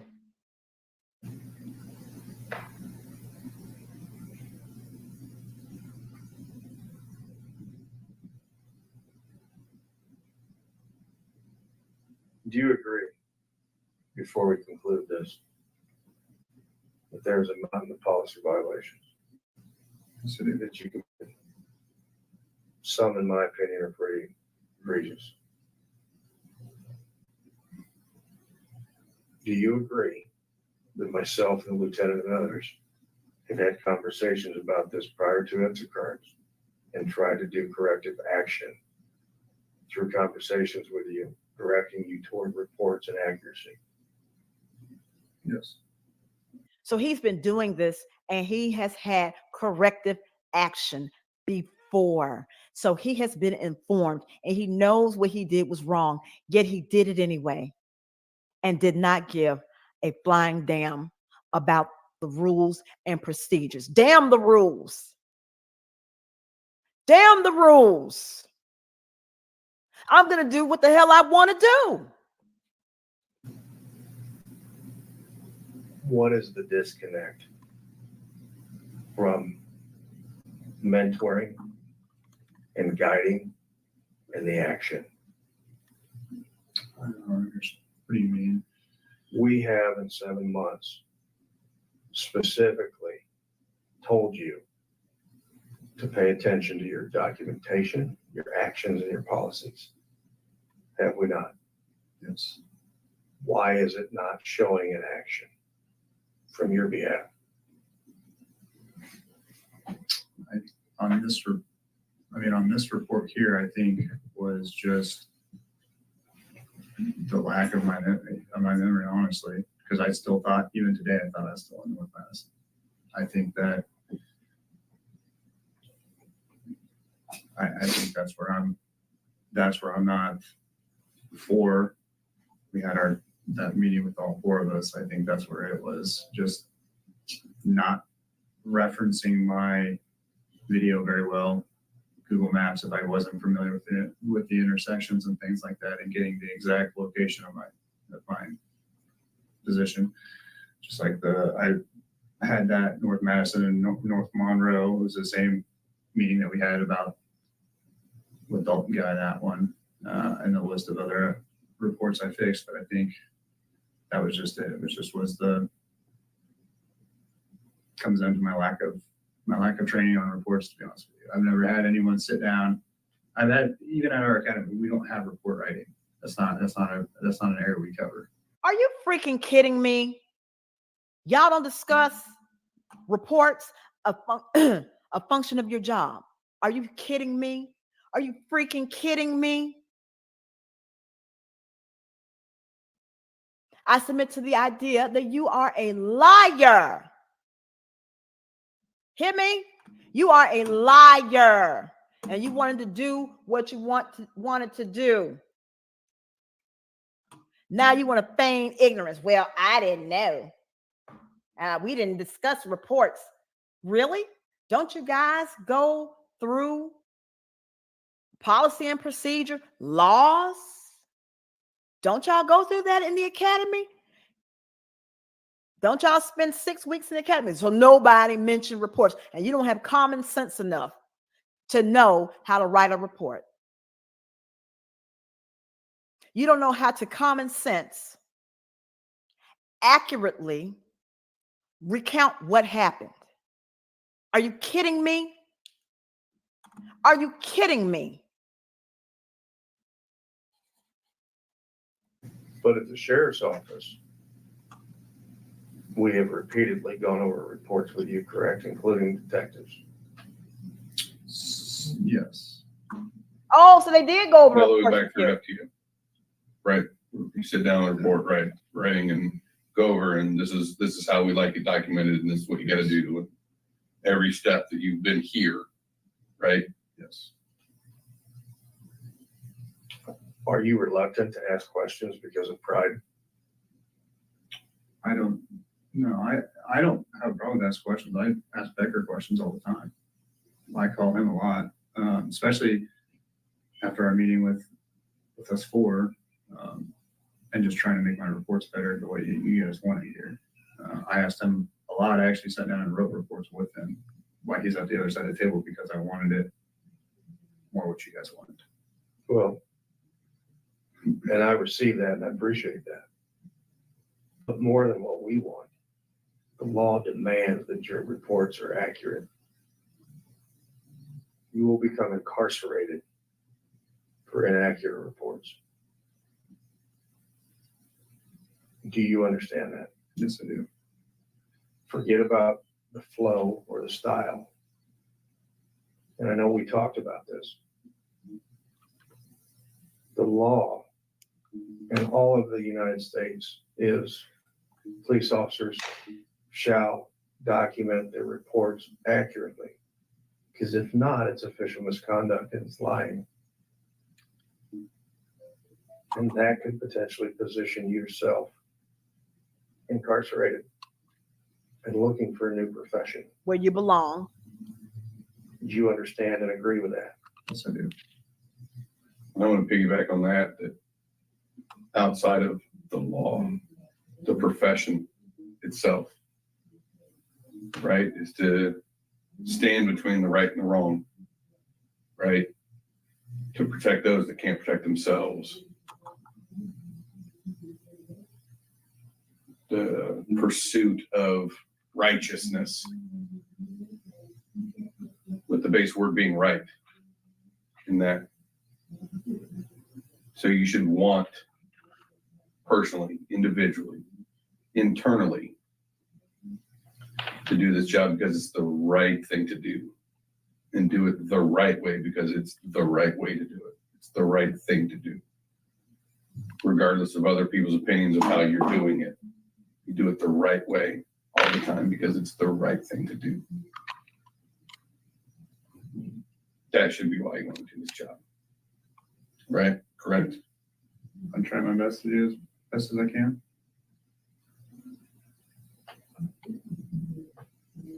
How do you try to do your best as you can when you violate numerous policies and you do it willfully and intentionally?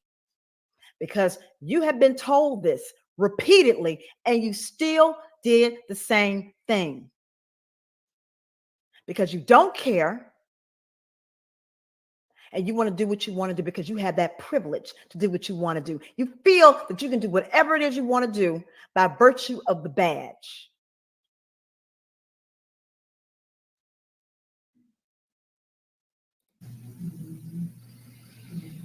So before we're done here, I'm going to send you home for the rest of the day. He got sent home for the rest of the day, like a person who came to work and they didn't have on the appropriate attire, or a person who may have said something, slightly rude to a customer or to upper management. They send you home pending an investigation. This warranted way more than being sent home. Way more. On duty. You shall go home after you're done conversing with the lieutenant about timekeeping up to this point, to make sure that we have all that done. I wrote this down, that way we can make sure that we have The dates done. yes, because after that conversation, I want to make sure we have everything covered for you. Okay. And then whatever other documents you guys do to fill out. Do you want me to put in a submission for light duty? No. It's a violation, but no. I went above and beyond. I can do that. And still giving him cover. Still, after you have given out a litany of things, egregious errors that he has committed, you still turn the other way and says, I'm going above and beyond. Okay, can't you go above and beyond to help the people who cannot help themselves? Huh? When do we get the above and beyond to not get cracked upside the head?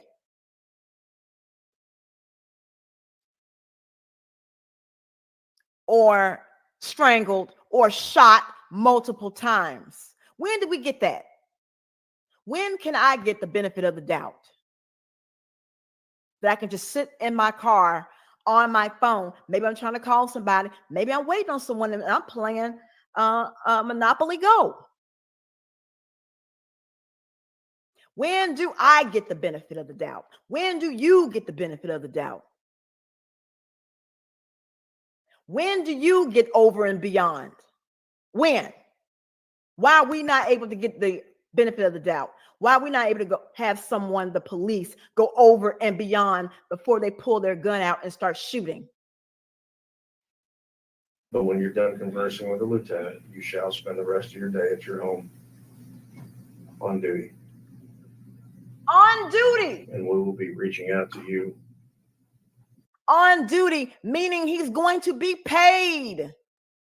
He will still be paid because he's on duty.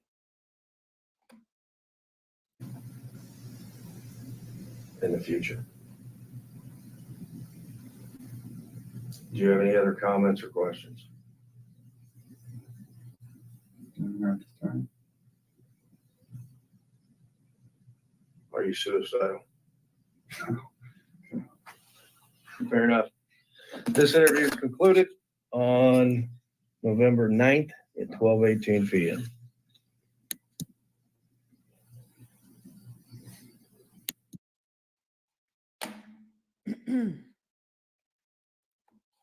So yeah, I know this one went a little bit long, only because I just wanted to get the whole interview. I wanted to get the whole thing.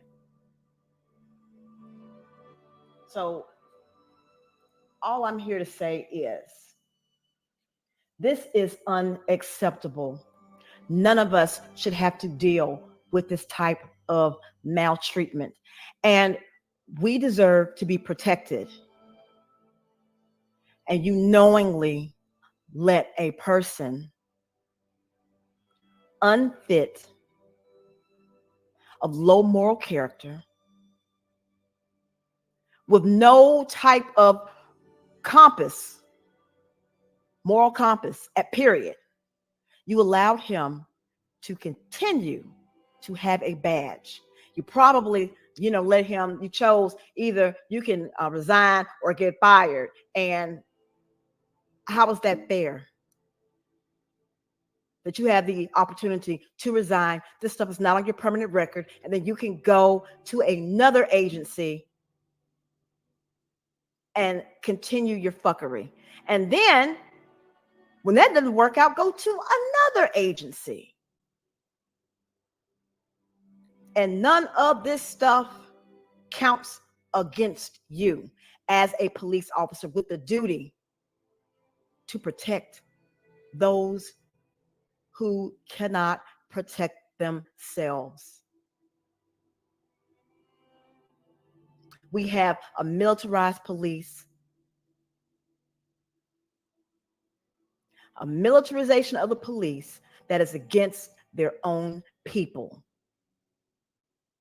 And if certain people continue on this track of giving them full immunity from prosecution, it's only going to get worse.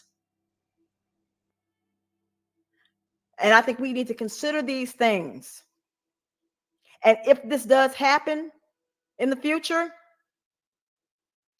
hey, the warning signs were there, so be it. We deserve the government that we elect. We get what we deserve.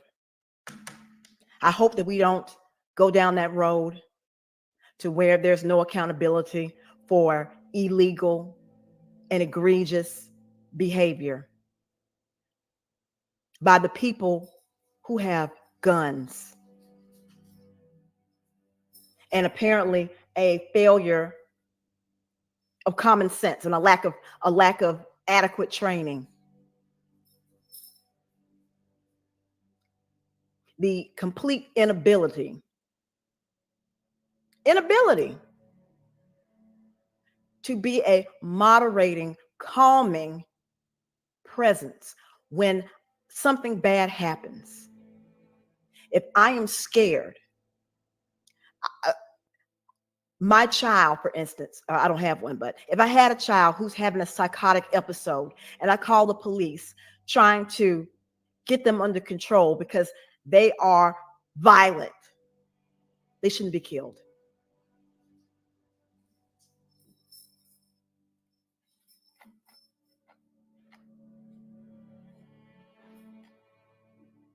Drums, please.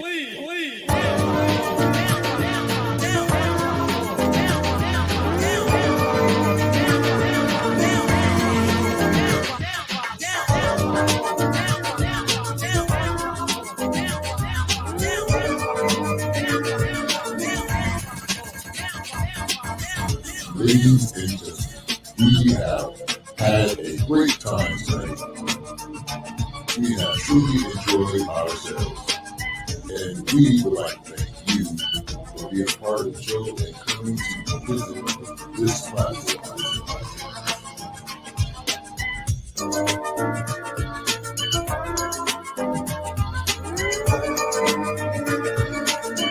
Live on YouTube, Auntie Miracle B. Make sure you come back. brings all the way live each and every time.